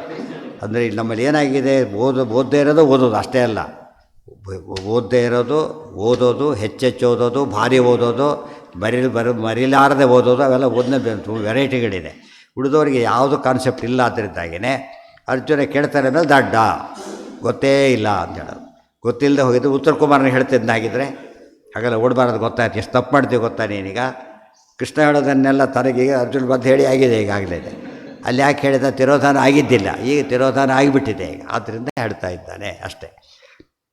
ಮತ್ತು ಅರ್ಜುನನನ್ನು ಅದು ಭಾಗವತದ ವಾಕ್ಯ ಇದು, ಪಾರ್ಥಾಷ್ಟಿಷೇಣ ಇತ್ಯಾದಿ ಜ್ಞಾನಿಗಣನಾಚ್ಛ. ಭಾಗವತ ಪುರಾಣದಲ್ಲಿ ಅರ್ಜುನನ ಯಾವ ಲಿಸ್ಟಲ್ಲಿ ಸೇರಿಸ್ತಾಡ್ತಾರೆ? ಪಾರ್ಥಾಷ್ಟಿಷೇಣ ವಿದುರ ಶ್ರುತದೇವ ವರ್ಯಾಹ ದ್ವಿತೀಯ ಸ್ಕಂದದೊಳಗೆ ಹೇಳ್ತಾರೆ. ಇವರೆಲ್ಲ ಜ್ಞಾನಿಗಳ ಲಿಸ್ಟ್ ಇದು. ಹನುಮಂತರಿಂದ ಪ್ರಾರಂಭ ಮಾಡಿ ಎಲ್ಲ ದೊಡ್ಡ ಲಿಸ್ಟ್ ಕೊಡ್ತಾರೆ ಜ್ಞಾನಿಗಳಿಗೆ. ಅದು ಅರ್ಜುನ ಹೆಸರಿದೆ ಅದರಲ್ಲಿ. ಆದ್ದರಿಂದ ಅರ್ಜುನ ಯಾರಾಗಿದ್ದಾರೆ? ಜ್ಞಾನಿ ಅನ್ನೋದ್ರ ಬಗ್ಗೆ ವಿವಾದವೇ ಇಲ್ಲ. ಮರ್ತಿದ್ದಾನೆ ಅಂತ ಹೇಳಬೇಕೆ ಹೊರತು ಜ್ಞಾನಿ ಅಲ್ಲ ಅಂತ ಹೇಳಬಾರದು. ಒಬ್ಬ ಪ್ರೊಫೆಸರ್ ಒಂದು ವಿಷಯ ಮರ್ತು ಬಿಟ್ಟ, ಆ ಸ್ಟೂಡೆಂಟ್ ಆಗಲ್ಲ. ಮರ್ತು ಮಾತ್ರಕ್ಕೆ ಏನಲ್ಲ, ಅವರು ಸ್ಟೂಡೆಂಟ್ ಅಂತ ಕರೆಯೋದಿಲ್ಲ, ಅದು ಅಜ್ಞಾನಿ ಅಂತ ಕರೆಯೋ ಹಾಗಿಲ್ಲ. ತಿರೋಧಾನ ಆಗಿದೆ ಅಷ್ಟೇ. ಇತ್ಯಾದಿ ಜ್ಞಾನಗಣನಾಚ್ಛ. ಇಷ್ಟೆಲ್ಲ ಪಾಯಿಂಟ್ ಯಾತಕ್ಕೆ ಹೇಳಿ ತೇಗೆ ಇಷ್ಟೆಲ್ಲ ಬಂತು? ತೇ ಅಂತ ಹೇಳಿದಾಗ ಇಷ್ಟೆಲ್ಲ ಎಕ್ಸ್ಪ್ಲೇನ್ ಮಾಡಬೇಕಾಯ್ತು. ಕರ್ಮಣ್ಣೇ ವಾಸಿಕಾರಸ್ತೆ ಕಾಮನಿಷೇಧ ಏವ ಆತ್ರ ಫಲಾನಿ ಅಸ್ವಾತಂತ್ರ್ಯೇಣ ಭವಂತಿ ನಹಿ ಕರ್ಮಫಲಾನಿ ಕರ್ಮಾಭಾವೇ ಯತ್ನತೋಪಿ ಭವಂತಿ. ಕಾಮನಿಷೇಧ ಏವ ಅತ್ರ. ಕಾಮನೆಯನ್ನು ನೀನು ಇಲ್ಲಿ ಕರ್ಮ ನಿಷೇಧ ಮಾಡ್ತಾ ಇಲ್ಲ, ಕಾಮ ನಿಷೇಧ ಮಾಡ್ತಾರೆ. ಕಾಮ ಅಂತ ಎಲ್ಲೆಲ್ಲಿ ಹೇಳ್ತಾರೋ ಅದು ನಿಷಿದ್ಧ ಕಾಮ ಅಂತಲೇ ಅರ್ಥ. ಒಳ್ಳೆ ಕಾಮಕ್ಕೆ ಏನಂತ ಕರೆಯೋದಿಲ್ಲ, ಕಾಮ ಅಂತ ಕರೆಯೋದಿಲ್ಲ. ನಿಷಿದ್ಧ ಕಾಮನೇ ಅವನು ಬರೀ ಆಸೆ ಬುರ್ಕ ಅಂತಾರೆ. ಯಾವಾಗ ಊಟ ಮಾಡಿದರೆ ಆಸೆ ಬುರ್ಕ ಅಂತ ಕರೆಯೋಲ್ಲ, ಆಸ್ಪತ್ರೆ ಸೇರಿದರೆ ಆಸೆ ಬುರ್ಕ ಅಂತ ಕರೀತಾರೆ. ಅದಕ್ಕೆ ಗೊತ್ತಿಲ್ಲ, ಅವ್ರಿಗೆ ಗೊತ್ತಿದೆ ತಿಂದ, ಇದಕ್ಕೆ ಊಟ ಮಾಡಿದ್ರೆ ಆಸೆ ಅಂತ ಕರೆಯೋದಿಲ್ಲ. ಯಾತಕ್ಕೆ? ನೆಸೆಸಿಟಿ ಅದು. ವ್ರತ ಮಾಡದೆ ಊಟ ಮಾಡ್ತಾರೆ, ಅದು ಆಸೆ ಬುರ್ಕ. ಅವ್ನು ಹೇಳಿದ್ಮೇಲೆ ನೋಡ್ರಿ, ನೀವು ವ್ರತ ಗೀತ ಮಾಡೋಕ್ಕಾಗಲ್ಲ, ಉಪವಾಸ ಸಾಯ್ಬೇಕಂತ. ವ್ರತ ಅಂದರೆ ಉಪವಾಸ ಅಂತ ಹೇಳಿಲ್ವಲ್ಲ ನಿನಗೆ. ರುಚಿ ಬೇಕು ಅವನಿಗೆ ಮುಖ್ಯ ಇರೋದು. ಆ ರುಚಿ ಇಷ್ಟಪಡೋದ ನೀನು ಅಲ್ಲ. ನೀಗೆ ಇವತ್ತು ಡಾಕ್ಟ್ರಿಗೆ ಹೋಗಿ ಸರ್ ಒಳ್ಳೆ ರುಚಿಯಾದ ಔಷಧಿ ಕೊಡಿ ಅಂತ ಯಾರು ಕೇಳೋಲ್ಲ ಪುಣ್ಯಕ್ಕೆ. ಆ ರೀತಿ ಕೇಳಿದರೆ ಅವ್ರು ಪೇಷಂಟ್ ಆಗೋದಿಲ್ಲ. ವಾಸಿಯಾಗ ಔಷಧಿ ಕೇಳಬೇಕೇ ಹೊರತು ರುಚಿ ಔಷಧಿ ಕೇಳಬಾರದು. ಆದ್ದರಿಂದ ವ್ರತ ಉಪವಾಸಗಳು ಏನವು? ಔಷಧಿ ಆದ್ದರಿಂದಲೇ ಸ್ವಲ್ಪ ಕಹಿ ಇರೋದು, ಔಷಧಿ ಆಗಿದ್ದರಿಂದಲೇ ಹಾಗೆ ಹೇಳ್ತಾರೆ. ಅದೆಲ್ಲ ಬ್ಯಾಲೆನ್ಸ್ ಮಾಡೋಕ್ಕೆ ಬೇಕದು. ಅಷ್ಟು ದಿವಸಗಳು ಏನು ತೊಗೊಂಡಿರ್ತಾರೆ, 4 ತಿಂಗಳಲ್ಲೆಲ್ಲ ಅಡ್ಜಸ್ಟ್ ಆಗಬೇಕು. ಅದಿಷ್ಟು ಕೂಡ ಸರ್ಪ್ಲಸ್ ಇರೋದೆಲ್ಲ ಅಡ್ಜಸ್ಟ್ ಮಾಡ್ಕೊಂಡ್ಬಿಡುತ್ತೆ. ನಿಮಗೆಲ್ಲ ರೈತರಲ್ಲಿ ಏನು ಮಾಡ್ತಾರೆ ಗೊತ್ತಾ? ಪ್ರತಿ ವರ್ಷ ಒಂದೇ ಬೆಳೆ ಹಾಕೋದಿಲ್ಲ ಅವರು. ಏನು ಮಾಡ್ತಾರೆ? ಆಲ್ಟರ್ನೇಟ್ ಮಾಡ್ತಾ ಹೋಗ್ತಾರೆ. ಯಾಕೆ ಹೇಳಿ ನೋಡೋಣ?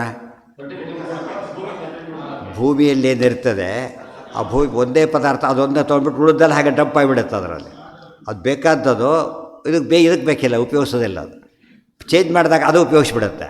ಇದು ಶಾರ್ಟ್ ಆಗಿರುತ್ತೆ, ಇದು ಬ್ಯಾಲೆನ್ಸ್ ಆಗುತ್ತೆ ಅಷ್ಟೊತ್ತಿಗೆ, ಅದು ಮತ್ತೆ ಬರುತ್ತೆ. ವ್ರತದ್ದು ಕೂಡ ಚೇಂಜ್ ಆಫ್ ಫುಡ್ ಕೂಡ ಯಾತಕ್ಕೆ ಅಂತ ಕೇಳಿದರೆ ನಮ್ಮ ದೇಹದಲ್ಲಿರ್ತಕ್ಕಂಥ ವಿಶೇಷವಾದವೆಲ್ಲ ಏನಾಗಬೇಕು, ಖರ್ಚಾಗಬೇಕು. ಡಂಪ್ ಆಗಿಬಿಟ್ರೆ ಅದು ತ್ಯಾಜ್ಯ ಆಗಿಬಿಡುತ್ತೆ, ಕೊನೆಗೆ ಆಗಬಾರ್ದು.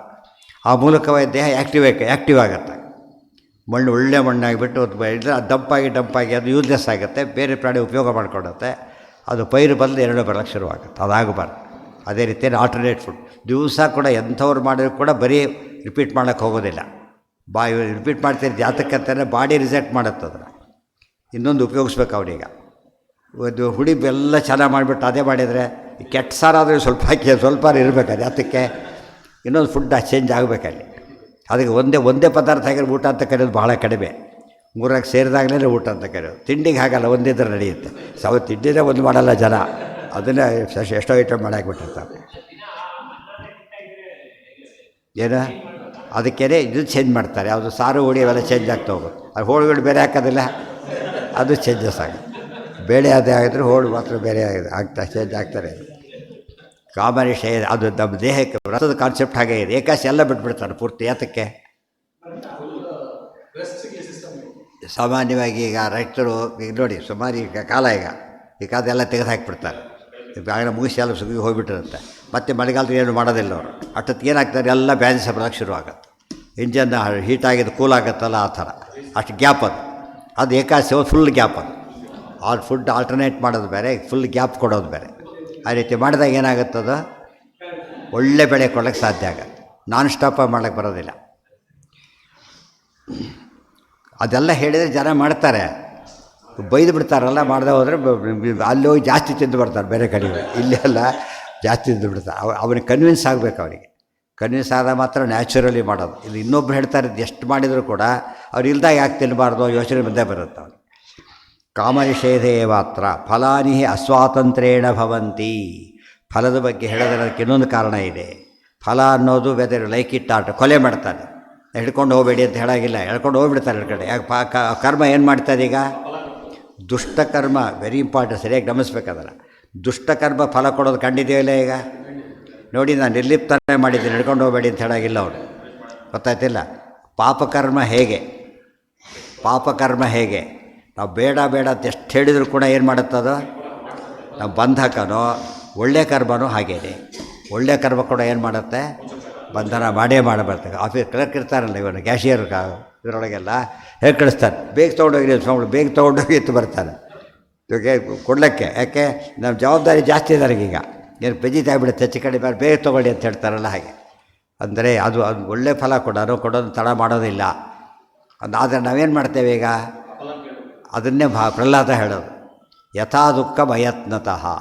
ನಾವು ಕೆಟ್ಟದ್ದನ್ನು ಮಾಡಿದಾಗ ದುಃಖ ಬೇಡ ಅಂದರೆ ಹೇಗೆ ಬರ್ತದೋ, ಒಳ್ಳೆ ರೀತಿಯಲ್ಲಿ ಬದುಕಿದರೆ ಏನಾಗ್ತದಾಗ ಫಲ ಕೇಳದೆ ಹೋದರೂ ಬಂದೇ ಬರುತ್ತೆ. ಇಷ್ಟು ಪೇಷನ್ಸ್ ಇರಲ್ಲ ನಮಗೆ, ಇಷ್ಟೇ ಆಗೋದು. ಆ ಪೇಷನ್ಸ್ ಇರೋದು ಅವಸರ. ಬೇಡ ಅಂದರೆ ಹುಡುಕೊಂಡು ಬಂದೇ ಬರುತ್ತೆ. ಆ ಕಾಲಕ್ಕೆ ಬರೋದನ್ನು ಬಿಡೋದಿಲ್ಲ. ಇದು ಅರ್ಥ ಆಗಬೇಕು. ದುಃಖ ಬರೋದು ದುಷ್ಕರ್ಮದ ಫಲ, ಸುಖ ಬರೋದು ಸತ್ಕರ್ಮದ ಫಲ. ದುಷ್ಕರ್ಮ ಮಾಡಿದ ಮೇಲೆ ದುಷ್ಫಲ ಹೇಗೆ ಅನಿವಾರ್ಯನೋ, ಸತ್ಕರ್ಮ ಮಾಡಿದ ಮೇಲೆ ಸತ್ಫಲ ಕೂಡ ಏನದು ಅನಿವಾರ್ಯ. ಇದು ಸರಿಯಾಗಿ ತಿಳ್ಕೊಂಡ್ರೆ ನಾ ಕೇಳೋ ಅಭ್ಯಾಸ ಹೋಗಿಬಿಡತ್ತೆ ತಕ್ಷಣ. ಫಲಾನಿ ಅಸ್ವಾತಂತ್ರ್ಯೇಣ ಭವಂತಿ ನಹಿ ಕರ್ಮಫಲಾನಿ ಕರ್ಮಾಭಾವೇ ಯತ್ತತೋಪಿ ಭವಂತಿ. ಕರ್ಮಫಲ ಬೇಕು, ಕರ್ಮ ಮಾಡೋದಿಲ್ಲ, ಅವಾಗೇನಾಗೋದಿಲ್ಲ, ಫಲ ಸಿಗೋದಿಲ್ಲ. ಅಂದರೆ ಮೂರು ಹೇಳ್ತಾರೆ ಈಗ: ಕರ್ಮಾಭಾವ, ಸತ್ಕರ್ಮ, ದುಷ್ಕರ್ಮ. ಕರ್ಮಾಭಾವ ಏನಿಲ್ಲ, ಆ ಕರ್ಮಕ್ಕೆ ತಕ್ಕ ಫಲ ಸಿಗೋ ಚಾನ್ಸೇ ಇಲ್ಲ, ಕರ್ಮನೇ ಮಾಡಿಲ್ಲ ಅವನು, ಮುಗಿದೋಯ್ತು ಈಗ. ಇನ್ನು ದುಷ್ಕರ್ಮ ಮಾಡಿದ, ಅದು ತಕ್ಕಂತೆ ಕೆಟ್ಟ ಫಲ ಸಿಗಲೇಬೇಕು. ಸತ್ಕರ್ಮ ಮಾಡಿದ, ಒಳ್ಳೆಯ ಫಲ ಸಿಗಲೇಬೇಕು. ಇದು ನಿಯಮ ಇರೋದರಿಂದ ಅದೇ ನಾಸತೋ ವಿದ್ಯತೆ ಭಾವ ನಾಭಾವೋ ವಿದ್ಯತೆ ಸತಃ ಉಭಯೋರಪಿ ದೃಷ್ಟೋಂತಸ್ತು ಅನಯೋ ತತ್ವದ ಅನಯೋ ಅಂತಹ ನಿರ್ಣಯ ಇದು.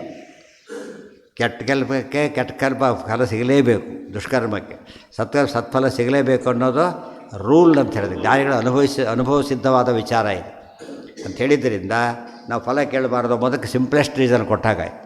ಒಳ್ಳೆ ಕೆಲಸ ಮಾಡಿದಾಗ ಆಗಲೇಬೇಕದು.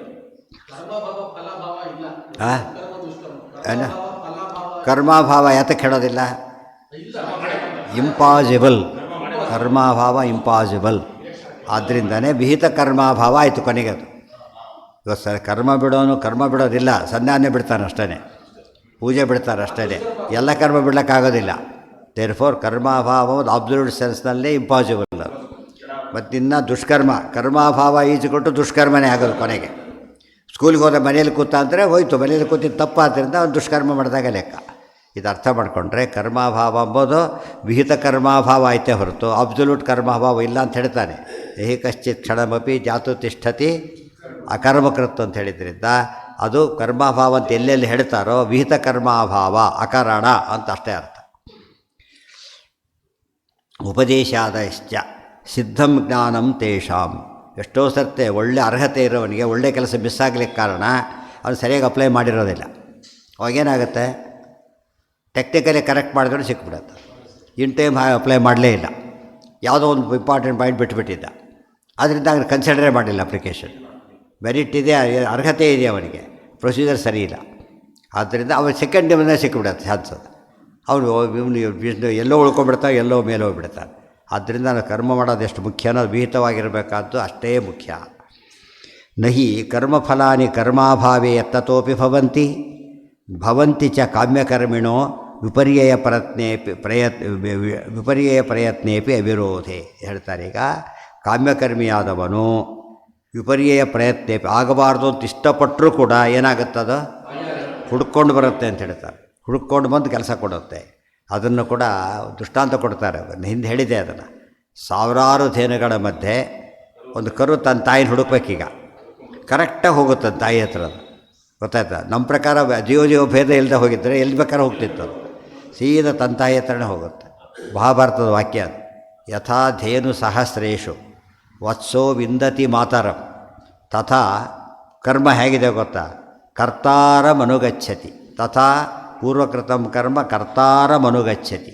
ಕರ್ಮ ಹೇಗೆ ಹುಡ್ಕೊಂಡು ಹೋಗುತ್ತೆ ಅಂದರೆ ಸೀದಾ ಅವನಿಗೆ ಗಂಟು ಬಿಡಿ, ಹುಡ್ದೋರಿಗಿಲ್ಲ. ಇವತ್ತು ನೋಡಿ, ಇವತ್ತು ಕಾಲದೊಳಗೆ ಯಮದೂತರವೆಲ್ಲ ಬಿಟ್ಟುಬಿಡಿ, ಈ ಪೊಲೀಸ ಸರಿಯಾಗಿದ್ದರೆ ಎಂತೆಂಥ ಕ್ಲೂ ಏನೂ ಸಿಗಲಷ್ಟು ಸ್ಥಿತಿಯಲ್ಲಿ ಹಿಡಿದಾಕ್ಬಿಡ್ತಾರೆ. ಗೊತ್ತಾಯ್ತಿಲ್ಲ? ಅಂದರೆ ಇವತ್ತಿನ ಇದು ಅಷ್ಟು ಪ್ರೋಗ್ರೆಸ್ ಆಗಿದೆ. ಅಂಥ ಹೊತ್ತಲ್ಲಿ ಅವ್ರು ಬಿಡ್ತಾರಾ? ಯೋಚನೆ ಮಾಡಿದರೆ ಕರ್ಮ ಫಲ ಅಂತ ಹುಡ್ಕೊಂಡು ಉಳಿದವ್ರನ್ನೆಲ್ಲ ಅವ್ರು ಕರೆಕ್ಟ್ ಹುಡ್ಕೊಂಡು ಹೋಗ್ತಾರೆ. ಅವರು ಎಷ್ಟೋ ಸರ್ತ ದಾರಿಲಿ ಹೋಗೋದು ಹಿಡಿದು ಬಿಟ್ಟಿರ್ತಾರೆ ಆಗಲೇ. കാരണം ಇನ್ನೇನು ಎಂದೂ ಸಿಗಲಿಕ್ಕಿಲ್ಲ ಅದು ಹೋಗ್ತಿರ್ತಾರೆ, ಅವ್ರು ಎದುರು ನಿಂತಿರ್ತಾರೆ ಬಂದು. ಅಷ್ಟರ ಮಟ್ಟಿಗೆ ಇವತ್ತು ಅಡ್ವಾನ್ಸ್ ಆಗಿರಬೇಕಾದ್ರೆ ಕರ್ಮಫಲ ಹಿಡ್ಕೊಂಡು ಹೋಗೇ ಹೋಗುತ್ತೆ, ಬಿಡೋದಿಲ್ಲ. ಅದು ದುಷ್ಕರ್ಮ ಹೆಚ್ಚು ಬಂಧಕ. ಯಾತಕ್ಕೆ? ಒಂದು ಚಾನ್ಸ್ ಇದೆ. ಒಳ್ಳೆ ಕರ್ಮ ಮಾಡಿದಾಗ ಫಲ ಬೇಡ ಅಂತ ಹೇಳೋ ಹಕ್ಕಿದೆ ಅವರಿಗೆ, ದುಷ್ಕರ್ಮಕ್ಕೆ ಹೇಳೋ ಹಕ್ಕಿಲ್ಲ. ಹಾಗೆ ಎಲ್ಲರೂ ಹೇಳ್ಬೋದಾಗಿದೆ, ಬೇಕಾಗಿಲ್ಲ ಬಿಡ್ರಿ, ನಾವು ಕೊಲೆ ಮಾಡ್ತೀನಿ, ಜೈಲು ಬೇಕಾಗಿಲ್ಲ, ನನಗೆ ಅದು ಸ್ಯಾಕ್ರಿಫೈಸ್ ಮಾಡ್ತೀನಿ ಜೈಲು ಅಂತ ಕೇಳಿದರೆ ಒದಿತಾರೆ ಹೇಳ್ಕೊಂಡು. ಅದು ಇವ್ರು ಮಾಡ್ಬೋದು ಬೇಕಾದ್ರೆ, ಹೊರಟು ಕೊಡಿ, ಯಾರು ನನಗೆ ಬೇಕಾಗಿಲ್ಲ ಅಂತ ಹೇಳ್ತಾರೆ. ನನಗೆ ಒಳ್ಳೆ ಫಲ ಬೇಕಿಲ್ಲ, ಫಲನೇ ಬೇಡ ನನಗೆ, ತೊಗೊಳ್ಳಿ, ಏನು ಮಾಡೋಕ್ಕೆ ಬರೋದಿಲ್ಲ. ಆಗ ಎಷ್ಟೋ ಜನ ಇದ್ದಾರೆ ಆ ಥರ ಫಲ ಬೇಡ ಅಂತ ಹೇಳಿದವರು.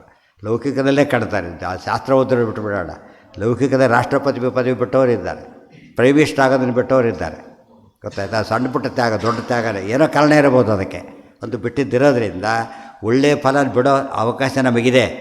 ಕೆಟ್ಟ ಫಲ ಮಾತ್ರ ಏನದು, ಯಾವ ಫಲ ಕೇಳುತ್ತೋ ಕೆಟ್ಟ ಫಲ ಆಗೇ ಬಿಡುತ್ತೆ. ಕೆಟ್ಟ ಕರ್ಮ ಒಂದು ಭಾಗ, ಕರ್ಮ ಸೈಡ್ ಎಫೆಕ್ಟ್ ಇದ್ದ ಹಾಗೆ. ಆದ್ದರಿಂದ ಎಂದೂ ಕೂಡ ಫಲ ಕೇಳೋ ಟ್ರೆಂಡ್ನ ಕಡಿಮೆ ಮಾಡ್ತಾ ಹೋಗಬೇಕು, ಬಿಟ್ಟುಬಿಡ್ಬೇಕು ಕೊನೆಗೆ. ಹಾಂ ಹಾಂ ಯಾವುದಕ್ಕೆ? ಹಾಂ ಹಾಂ ದುಷ್ಕರ್ಮದಲ್ಲಿ ಕಾಮ ಇದ್ದಿದ್ದಕ್ಕೆ ದುಷ್ಕರ್ಮ ಆಗಿದ್ದದು. ಹೆಸರು ಅಷ್ಟೇ ದುಷ್ಕರ್ಮ ಅಂತೇಳಿ, ಒಳಗೆ ಕಾಮ ಇದೆ ಅದಕ್ಕೆ. ಸತ್ಕಾಮ ಇದ್ದಾಗ ಸತ್ಕರ್ಮ, ದುಷ್ಕಾಮ ಇದ್ದಾಗ ದುಷ್ಕರ್ಮ ಅಷ್ಟೇ. ಕಾಮ ಇಲ್ಲದೆ ಕರ್ಮ ಮಾಡೋಕ್ಕೆ ಬರೋದಿಲ್ಲ. ಅದಕ್ಕೆ ಪೂರ್ತಿ ಫಲ ಕೇಳಬಾರ್ದು ಅಂತಂದರೆ ಕರ್ಮ ಮಾಡೋದೇ ಇಲ್ಲ. ಸತ್ಫಲ ಕೇಳಬೇಕು ಅಂತ ಅದಕ್ಕೆ ಹೇಳಿದ್ದು. ಸತ್ಫಲ ಮೂರೇ, ಬೇರೆ ಯಾವುದೂ ಅಲ್ಲ. ಜ್ಞಾನ, ಭಕ್ತಿ, ವೈರಾಗ್ಯ, ಇನ್ಯಾವುದು ಸತ್ಫಲಗಳಲ್ಲ. ಅದಕ್ಕೆ ಸಂಬಂಧ ನಾನುಮಾ ಕಾಮಚಾರಿಣಿ. ಅನುಮಾನ ಎಂಬುದು ಇಂಡಿಪೆಂಡೆಂಟ್ ಪ್ರೂಫ್ ಅಲ್ಲ. ಯಾತಕ್ಕೆ ಅಂದರೆ ಅವ್ನು ಹೇಳೋದು ಹೆಂಗೆ ಬೇಕಾದ್ರೂ ಮಾತಾಡೋಕ್ಕೆ ಬರುತ್ತೆ. ಆದ್ದರಿಂದ ಅದು ಬೇರೆ, ಕಾಮಶಬ್ದಕ್ಕೆ ಅರ್ಥ ಬೇರೆ. ನತ್ತು ಜ್ಞಾನಾದಿನ ಏನ ಅದಕ್ಕೆ ದೇವರು ಕೊಡುತ್ತಾರೆ ಅಂತ ಅರ್ಥ. ದೇವ್ರು ಕೊಡಿಲ್ಲ, ಇಲ್ಲಿ ಸರ್ಕಾರ ಕೊಡೋದಿಲ್ಲ. ಇಲ್ಲಿ ನೋಡಿದ ಕೈ ತೊಳ್ಕೊಂಡ ಕ್ಲೀನ್ ಆಯಿತು, ಹೊರಟುಬಿಟ್ಟ. ಅದು ಬಂದ್ರಲ್ಲಿ ಪೋಸ್ಟ್ ಮಾರ್ಟಮ್ ಒಳಗೆ ಬೀಳುತ್ತೆ. ಮತ್ತೆ ಆಗ ಪೋಸ್ಟ್ ಮಾರ್ಟಮ್ ಕೇಸಲ್ಲಿ ಗೊತ್ತಾಗ್ಬಿಡೋದು ಎಲ್ಲ ಇಲ್ಲ, ರಕ್ತ ಸಿಗುತ್ತೆ. ರಕ್ತ ಯಾರದು ಹುಡುಕ್ತಾರೆ, ಅದು ಪ್ರಾಣಿ ರಕ್ತನ, ಗೊತ್ತಾಯ್ತಾ, ಮನುಷ್ಯನ ರಕ್ತನ. ಮನುಷ್ಯ ಆದರೆ ಎಂಥವನು ಎಲ್ಲ ಹುಡುಕ್ತಾರೆ. ಗೊತ್ತಾಯ್ತು, ರಕ್ತಕ್ಕಷ್ಟು ಒಂದು ಚೂರು ಕ್ಲೂ ಸಿಕ್ಕರೆ ಸಾಕು, ಅದರಿಂದ ಹುಡುಕಕ್ಕೆ ಬರುತ್ತೆ. ಹಿಂದೆ ಅದೆಲ್ಲ ಸುಲಭ ಇರಲಿಲ್ಲ. ಇವತ್ತು ಅದೆಲ್ಲ ಸುಲಭ ಆಗಿಬಿಟ್ಟಿದೆ. ಎಷ್ಟೋ ಜನ ಬುದ್ಧಿವಂತಿಕೆ ಆಗಿ ಮಾಡ್ತಾರೆ, ಉದ್ದೇಶ ಪ್ರಾಣಿ ರಕ್ತ ಬಿಟ್ಟು ಹೋಗ್ಬಿಡ್ತಾರೆ, ಅಲ್ಲಿ ಬಿಡೋದಿಲ್ಲ, ಮೋಸ ಮಾಡಿ ಗೊತ್ತು ಮತ್ತೆ ಹೇಳ್ತಾರೆ, ಬಿಡೋದಿಲ್ಲ. ಮನುಷ್ಯನ ರಕ್ತದ ರೀತಿಯೇ ಬೇರೆ, ಅದು ರಕ್ತದಲ್ಲಿ ಭೇದ ಅಂತ ಆಗಲಿಲ್ಲ. ಈಗ ಪ್ರಾಣಿಗಳಿಗೂ ಗೊತ್ತದು, ಗೊತ್ತಾಯ್ತಲ್ಲ. ನರ ರಕ್ತ ಕಾಯ್ತಿರುತ್ತಂತೆ ಕೆಲವು ಪ್ರಾಣಿಗಳು. ನಮಗೆಲ್ಲ ಎಲ್ಲ ಪ್ರಾಣಿಗಳ ರಕ್ತ ಒಂದೇ ರೀತಿ ಕಾಣುತ್ತೆ, ಎಲ್ಲ ಪ್ರಾಣಿ ತರಕಾರಿ ರುಚಿ ನಮಗೆ ಡಿಫರ್ ಆಗೋದು ಗೊತ್ತಾ ಇಲ್ವೋ? ಪ್ರಾಣಿಗಳು ಹಾಗೆ ಅದರಲ್ಲಿರ್ತಕ್ಕಂಥ ರುಚಿ ಬೇರೆ ಬೇರೆಯೇ ಇರುತ್ತೆ. ಅದರಿಂದಾಗಿಯೇ ಅದು ಮಾಂಸಾಹಾರಿಗಳು ಕೂಡ ತಾವು ಸೆಲೆಕ್ಟ್ ಮಾಡ್ಕೊಂಡು ತಿಂತಾರೆ, ಇಂಥ ಮಾಂಸನೇ ಆಗಬೇಕು, ಇಂಥ ರಕ್ತನೇ ಆಗಬೇಕು ಅಂತ ಅವ್ರ ಕಾನ್ಸೆಪ್ಟ್ ಇರೋದು. ತರಕಾರಿ ಛಾಯಿಸಿದ್ರೆ ಹಾಗೆ ನತ್ತು ಜ್ಞಾನಾದಿನ ಹಣ್ಣುಗಳು ಎಷ್ಟು ಹಣ್ಣು ಎಷ್ಟು ವೇರಿ ಆಗುತ್ತೆ ರುಚಿನ ಯೋಚನೆ ಮಾಡ್ಯಾರೋಣಂತೆ, ಗೊತ್ತಾಯಿ. ಅಲ್ಲಿ ಒಂದೇ ಹಣ್ಣಲ್ಲಿ ವೆರೈಟಿ, ಮತ್ತೆ ಒಂದೇ ಮಾವಿನ ಹಣ್ಣಲ್ಲಿ ಎಷ್ಟು ವೆರೈಟಿ ಸಿಗುತ್ತೆ, ರುಚಿಗಳು ಬೇರೆ ಆಗ್ತಾ ಹೋಗುತ್ತೆ. ಎರಡು ಹಣ್ಣು ನೋಡೋದಕ್ಕೆ ಒಂದೇ ರೀತಿ ಕಂಡು ಸ್ವಲ್ಪ ಇರೋದು, ಒಗರು ಹಣ್ಣು ಬೇರೆ, ಸಿಹಿ ಹಣ್ಣು ಬೇರೆ. ಒಗರಣ್ಣೆ ಮತ್ತು ಅನೇಕ ಬೋರಿ ಹಣ್ಣು ಒಗರು ಥರ ಬೇರೆ, ಈ ಸೀಬೆ ಒಗರು ಬೇರೆ. ಅದರಲ್ಲಿ ಎಷ್ಟು ಒಗರುಗಳಿದೆ, ಆ ಒಗರಲ್ಲೇ ಗೊತ್ತೇ ಹಣ್ಣು ಬೇರೆ ಅಂತ ಗುರುತಿಸ್ತಾರೆ. ಈ ಪಂಚಭೇದ ಒಪ್ಪದೆ ಹೋಗಿದ್ದರೆ ಎಲ್ಲರೂ ಏರೆರಡು ತಿನ್ಕೊಂಡಿರ್ಬೋದಾಗಿತ್ತು, ಹಾಗೆ ಮಾಡ್ಲಿಕ್ಕೆ ಬರೋದಿಲ್ಲ. ನತು ಜ್ಞಾನಾದಿನಾವ ಅಕಾಮನಯಾವ ಫಲ ಅಪ್ರಾಪ್ತವು ನತು ಜ್ಞಾನಾದಿನ ವಾ ಅಕಾಮನಯಾವ ಫಲ ಅಪ್ರಾಪ್ತವು. ನಮಗೆ ಜ್ಞಾನ ಇದೆ, ಫಲ ತೊಗೊಳಕ್ಕೆ ಹೋಗಲಿಲ್ಲ ನಾವು. ಆಮೇಲೆ ಇಷ್ಟ ಇಲ್ಲದೆ ಹೋದರೂ ಕೂಡ ಫಲ ಅಪ್ರಾಪ್ತವು. ಫಲಾಪ್ರಾಪ್ತಿ ಎರಡು ಕಾರಣ. ಜ್ಞಾನಿ ರಿಜೆಕ್ಟ್ ಮಾಡ್ಬೋದು, ಲಕ್ಷ್ಮಣ ರಾಜ್ಯ ಬೇಡ ಅಂತ ಹೇಳಿದ್ನಲ್ಲ ಹಾಗೆ. ಬಟ್ ರಾಜ್ಯ ಉತ್ತರಾಧಿಕಾರಿ ಆತ್ಮನೇ ರಾಜ್ಯ ಬೇಡ ಅಂತ ಹೇಳ್ಬಿಟ್ಟ ಲಕ್ಷ್ಮಣ. ಆ ರೀತಿ ಹೇಳೋಕೆ ಹೆಕ್ಕಿದೆ. ಅಥವಾ ಫಲ ಸಿಗದೆ ಹೋಗ್ಬೋದು, ಕೊಡೋರು ಕೊಡದೆ ಹೋಗ್ಬೋದು, ಅಷ್ಟೇ ಹೊರತು ಫಲ ನಿಶ್ಚಿತ. ಅತಃ ಕರ್ಮಣಿಯೇವ ಅಧಿಕ. ಸೊ ನಮ್ಮ ಸೈಡಿಂದ ಏನಾಗಬೇಕೀಗ, ವಿದ್ಯಾರ್ಥಿ ಎಷ್ಟೇ ಬರೆದ್ರೂ ಕೂಡ ಮಾರ್ಕ್ಸ್ ತಾನೇ ಹಾಕೊಳ್ಳೋಗಿಲ್ಲ, ಅಲ್ಲೇ ಹಾಕ್ಕೊಬಿಟ್ಟು ಇನ್ವ್ಯಾಲಿಡ್ ಪೇಪರ್ ಆಗಿಬಿಡುತ್ತೆ ಅಷ್ಟೇ, ಹಾಕೊಳ್ಳೋಗಿಲ್ಲ. ಸುಮ್ಮನೆ ಗೆಸ್ ಮಾಡಿ ಹೇಳ್ಬೋದೇ ಹೊರತು ಕೆಲಸಕ್ಕೆ ಟ್ಯಾಲಿ ಆಗ್ಬೋದು, ಇಷ್ಟ ಆದರೂ ಕೂಡ ಅದು ಹಕ್ಕಿರೋದು ಇವನಿಗೆಲ್ಲ, ಅವರಿಗೇ. ಆ ಬೇಸ್ಟ್ ಇವನಿಗಿಂತ ಅಡ್ಡ ಇರ್ಬೋದು, ಆದ್ರೆ ಅವನೇ ಹಾಕ್ಬೇಕು, ಬೇರೆ ದಾರಿ ಇಲ್ಲ, ಗೊತ್ತಾಯ್ತಾ. ಆ ಫಲ ಹಾಕ್ಕೊಳ್ಳೋ ವಿದ್ಯಾರ್ಥಿಗೆ ಮಾರ್ಕ್ಸ್ ಹಾಕೊಳ್ಳೋ ಚಾನ್ಸ್ ಕೊಟ್ಬಿಟ್ರೆ ಏನಾಗ್ತಿತ್ತು, ಎಲ್ಲರೂ 100ಕ್ಕೆ 100 100ರೊಳಗೆ ಯಾರು ಹಾಕೋತಿರಲಿಲ್ಲ. ಜ್ಞಾನಾದಿನ ವಾಕಾಬರೆ ಅದರಿಂದ ನಮಗೆ ಇವತ್ತು ಕರ್ಮ ಮಾಡೋ ಅಧಿಕಾರ, ಫಲ ತಗೊಳ್ಳೋ ಅಧಿಕಾರ ನಮಗಿಲ್ಲ. ಈಗ ನಮ್ಮ ಪ್ರಕಾರ ಎಲ್ಲ ಸರಿ ಇದೆ, ಆದರೆ ನೋಡ್ತಾನೆ ಮಾರ್ಕ್ಸ್ ಭಾಳ ಕಡಿಮೆ ಬಂದುಬಿಟ್ಟಿದೆ. ಅಂದರೆ ಹೌದಾ ಅಂತ ಆಮೇಲೆ ಗೊತ್ತಾಗಲಿಲ್ಲ ಅವನಿಗೆ. ಕೆಲಸ ರಿಸಲ್ಟ್ ಒಪ್ಪೋದಿಲ್ಲ, ನಾನು ಒಪ್ಕೋತಾರೆ, ಹೌದು ತಪ್ಪು ಮಾಡಿದ್ದೇನೆ ಅಂತ ಹೇಳ್ಬಿಟ್ಟು. ಅದು ನಮ್ಮ ಪ್ರಕಾರ ದೇವ್ರ ಪೂಜೆ ಮಾಡಿದ್ದಾನೆ, ಫಲ ಎಷ್ಟು ಅಂತ ನಾ ತೀರ್ಮಾನ ಮಾಡೋಕ್ಕೆ ಬರೋದಿಲ್ಲ. ಫಾಸ್ಟಾಗಿ ಮಾಡಿದ್ದಾನೆ, ಫಲ ಸಿಕ್ಕಾಪಟ್ಟೆ ಫಲ ಬರುತ್ತೆ, ಅದಕ್ಕೆ ಕ್ವಾಲಿಟಿ ಅಷ್ಟು ಮೇಂಟೈನ್ ಮಾಡಿದ್ದಾನೆ. ಕೆಲವು ನಿಧಾನ 4 ತಾಸು ಮಾಡಿದ್ದಾನೆ, ದೇವ್ರ ಹೆಸರು ಬಂದಿಲ್ಲ ಅದರೊಳಗೆ. ಆ ಥರನೇ ಹೆಚ್ಚು ಪೂಜೆ ನಡೆಯೋದು ಸಾಮಾನ್ಯವಾಗಿ. ಅದು ಫಲ ನಿರೀಕ್ಷಿತ ಫಲ ಹೇಗೆ ಬರುತ್ತಲ್ಲ, ಬರೋದಿಲ್ಲ. ರೋಚನಾರ್ಥಂ ಫಲಶ್ರುತಿ. ಹಾಗಿದ್ದರೆ ನೆಕ್ಸ್ಟ್ ಪಾಯಿಂಟ್ ಒಂದೊಂದೇ ಸುಮ್ಮನೆ ಆಚಾರ್ಯ ಬರೆದಾಗ ಕಾಣಿಸುತ್ತೆ, ಅದು ಟೀಕಾರ ಮಾಡೋದು ಒಂದೊಂದು ಹೇಗೆ ಡಿಫ್ರೆಂಟ್ ಆಚಾರ್ಯ ಎಲ್ಲ ಹೇಳ್ತಾ ಇರ್ತಾರೆ, ಅನಲೈಸ್ ಮಾಡಿ ಹೇಳ್ತಾರೆ. ಇದಕ್ಕೆ ಉತ್ತರ, ಇದಕ್ಕೆ ಉತ್ತರ ಅಂತ ಬಿಡಿಸ್ತಾ ಹೋಗ್ತಾರೆ. ಅದು ಟೀಕಾಕಾರರ ಕೆಲಸ ಅದು. ಹಾಗಿದ್ದರೆ ನೀವೇ ಹೇಳಿ ಸ್ವರ್ಗ ಕಾಮವೇಜೇತ ಅಂತಿದೆಯಲ್ಲ, ಅದಕ್ಕೇನು ಮಾಡ್ತೀರಿ ಹಾಗಿದ್ದರೆ ಅಂತ ಹೇಳ್ತಾರೆ. ಕಾಮವಚನಾನಂತು ತಾತ್ಪರ್ಯಂ ಭಗವತೈವ ಉಕ್ತಂ. ಪರಮಾತ್ಮನೇ ಹೇಳಿದ್ದಾನೆ. ಎಲ್ಲೆಲ್ಲಿ ಫಲಶ್ರುತಿ ಹೇಳ್ತಾರೋ ಅದಕ್ಕೆ ಕಾರಣ ಕೊಟ್ಟಿದ್ದಾನೆ ಭಗವಂತ. ಭಗವಂತ ಅಂತ ಯಾತಕ್ಕೆ ಹೇಳಿದ್ರೆ ಫಲ ಕೊಡೋದು ಅವನೇ, ಅವನು ಹೇಳ್ತಾನೆ ಯಾತಕ್ಕೆ ಅಂಥೇಳಿ. ರೋಚನಾರ್ಥಂ ಫಲಶ್ರುತಿ ಯಥಾ ಭೈಷಜ್ಯ ರೋಚನಂ, 2 ಪದ ಇದೆ. ಫಲಶ್ರುತಿ ರೋಚನಾರ್ಥಂ. ಬಿಗಿನರ್ಸ್ಗೆ ಅವ್ರಿಗೇನು ಮುಖ್ಯ ಫಲ ಅವೆಲ್ಲ ಅರ್ಥ ಆಗೋದಿಲ್ಲ. ಏನು ಬೇಕು ಅವರಿಗೆ, ಮಿನಿಮಮ್ ಫಲ. ಸ್ಕೂಲಿಗೆ ಹೋದರೆ ಅವನಿಗೆ ಮುಂದೆ ಕೆಲಸ ಸಿಗುತ್ತೆ, ಅವೆಲ್ಲ ಅರ್ಥ ಆಗೋಲ್ಲ. ಇವತ್ತು ನಿಮಗೆ ತಿಂಡಿ ಕೊಡ್ತೇನೆ ಆಯಿತಾ, ಅದಕ್ಕೆ ಹೋಗ್ತಾರೆ. ಇವತ್ತು ಇಮ್ಮಿಡಿಯೇಟ್ ಫಲ, ಅದು ಇವತ್ತು ತಿಂಡಿ ಕೊಡ್ತೇನೆ ಹೋಗಿ ಬಾ, ಏನು ಬರೋವತ್ತು ಕೇಳಿ ಮಾಡಿಟ್ಟಿರ್ತೀನಿ ಅಂತ ಹೇಳ್ತಾರೆ. ಮಾಡ್ತಾರೋ ಅರ್ಥ ಬರ್ತೇ ಬಿಟ್ಟಿರ್ತಾರೆ ಅವನು, ಅದು ಮಾಡ್ತಾ ಅವಾಗ ಹೇಳ್ತಾರೆ ಖುಷಿ ಹೋಗಿ ಬರ್ತಾರೆ. ಈ ಕೆಲಸ ಅವೆಲ್ಲ ಅರ್ಥ ಆಗೋದೇ ಇಲ್ಲ ಅವರಿಗೆ. ಸೊ ನಮಗೆ ಇವತ್ತು ಮೋಕ್ಷ ಇಷ್ಟ ಅರ್ಥ ಆಗೋ ಸ್ಟೇಜ್ ಇಲ್ಲ, ಸ್ವರ್ಗನೂ ಅರ್ಥ ಆಗೋದು ಕಡಿಮೆ. ಅವತ್ತಿಂದ ಅವತ್ತೇ ನಿಮಗೆ ಅರ್ಥ ಆಗೋದು. ಅದಕ್ಕೆ ಭ್ರಷ್ಟಾಚಾರ ಯಾಕೆ ಮಾಡ್ತಾರೆ, ಇಮ್ಮಿಡಿಯೇಟ್ ಫಲ ಸಿಗುತ್ತೆ, ತಿಳಿತಾ. ಇದು ಟೆಂಪ್ಟ್ ಆಗ್ತಾರೆ ಮನುಷ್ಯ. ಅದಕ್ಕೋಸ್ಕರನೇ ಫಲಶ್ರುತಿ ಹೇಳೋ ಉದ್ದೇಶ ಬಿಗಿನರ್ಸ್ಗೋಸ್ಕರ, ಇವ್ರಿಗೆ ಮೆಚ್ಯೂರ್ಡ್ ಆದವರಿಗೆಲ್ಲ. ಯಥಾ ಭೈಷಜ್ಯ ರೋಚನಂ ಇತ್ಯಾದಿ ಭಾಗವತ್, 2 ಭಾಗವತದ ವಾಕ್ಯಗಳೇ ಅದು ಕೋಟ್ ಮಾಡಿದ್ರು. ಭಗವಂತ ಹೇಳ್ತಾರೆ ಅಂತ ಹೇಳ್ತೀರಿ, ಭಾಗವತ ಕೋಟ್ ಮಾಡ್ತೀರಲ್ಲ ಅಂದರೆ ಭಗವಂತ ಹೇಳಿದ್ದಕ್ಕೆ ಭಾಗವತ. ರೋಚನ ಅಂದ್ರೇನು, ಅಭಿರುಚಿ ಹುಟ್ಟಿಸೋದಕ್ಕೋಸ್ಕರ ಹಾಗೆ ಮಾಡಿ ಮಾಡಿ ಅಭ್ಯಾಸ ಆಗುತ್ತೆ. ಆಮೇಲೆ ಅವನು ಬಿಟ್ಟುಬಿಡ್ತಾನೆ, ಫಲ ಕೇಳೋ ಅಭ್ಯಾಸ ಬಿಟ್ಬಿಡ್ತಾನೆ. ಏನು ಬೇಕು ಆಮೇಲೆ ಅವನಿಗೆ, ಜ್ಞಾನನೇ ಬೇಕು ಅವನಿಗೆ, ಮುಖ್ಯವಾದದಕ್ಕೆ ಹೋಗ್ತಾನೆ. ಅತಏವ ಕಾಮಿ ಪರೀಕ್ಷೆ ಹೋ ಮಾರಾಯ ನನಗೆ ಅಂಥೇಳಿ ಇವನು ಹೋದವನಿಗೆ ಫಲ ಹೇಳ್ತಾರೆ. ಏನಾದ್ರು ಎಷ್ಟು ದುಷ್ಫಲ ಕೊಡ್ತೀವಿ ಅಂದರೆ ಕೆಳದೆಲ್ಲ ಹೋಗ್ತಾರೆ.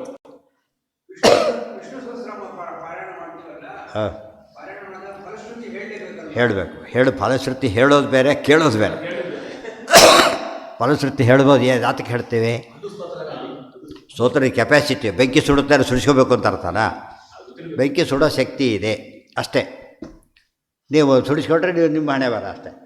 ಆದ್ದರಿಂದ ಸುಡಿಸ್ಕೋಬೇಡಿ ಅಂತ ಆಗ್ಬೋದಲ್ಲ, ಸುಡಿಸ್ಬೇಡಿ ಅಂತ ಸುಡ್ಕೋಬಾರ್ದು ಹೇಳ್ಬೋದು. ಫಲಶ್ರುತಿ ಹೇಳ್ತಾರೆ, ಯಾಕೆಂದ್ರೆ ಇಷ್ಟು ಫಲ ಇದೆ ನೋಡು ಅಂತ ಹೇಳ್ತಾರೆ. ಪರೀಕ್ಷೆ ಅದು, ಏನು ಬೇಕು ನನಗೆ, ಯಾವುದೂ ಬೇಡ, ಗೆಲ್ಲಬೇಕು ಅವನಿಗೆ. ಗೊತ್ತಾಯ್ತು? ಪಾರಾಯಣ ಬಿಡಬೇಡ, ಅದನ್ನು ಹೇಳು. ಇವ್ರು ಡಾಕ್ಟ್ರು ಅಂತ ತಿಳ್ಕೊ, ತಕ್ಷಣ ಕೈ ಚಾಚಿ ಔಷಧಿ ಕೇಳಬೇಡ. ರೋಗನೇ ಇಲ್ಲ ನಿನಗೆ, ಯಾಕೆ ಕೇಳ್ತೀಯ ಔಷಧಿನ? ಅರ್ಥ ಆಯ್ತಾ? ಇವತ್ತು ಪೆಟ್ರೋಲ್ ಬಂಕ್ ಕಂಡಲ್ಲೆಲ್ಲ ಪೆಟ್ರೋಲ್ ಹಾಕಿಸ್ತಾನೆ. ಯಾವಾಗ ಹಾಕಿಸ್ತಾನೆ? ನೆಸಿಟಿ ಇದ್ದಾಗ ಮಾತ್ರ. ಆ ರೀತಿ ಇರಬೇಕು. ಅದು ಕಂಡಲ್ಲೆಲ್ಲ ಕಾಫಿ ಕುಡಿತಾರೆ, ಕಂಡಲ್ಲೆಲ್ಲ ತಿಂತಾರೆ. ಅದಕ್ಕೂ ಎಷ್ಟು ಡಿಫ್ರೆನ್ಸ್ ಇದೆ ಯೋಚನೆ ಮಾಡಿ. ತಪ್ಪಾಯ್ತು ಏನೋ.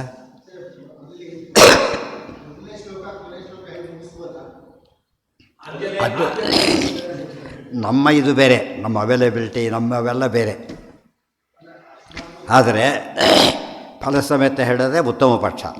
ಆಗದೆ ಹೋದ ಕಾಲಕ್ಕೆ ಮುಖ್ಯ ವಿಷಯ ಹೇಳೋದು.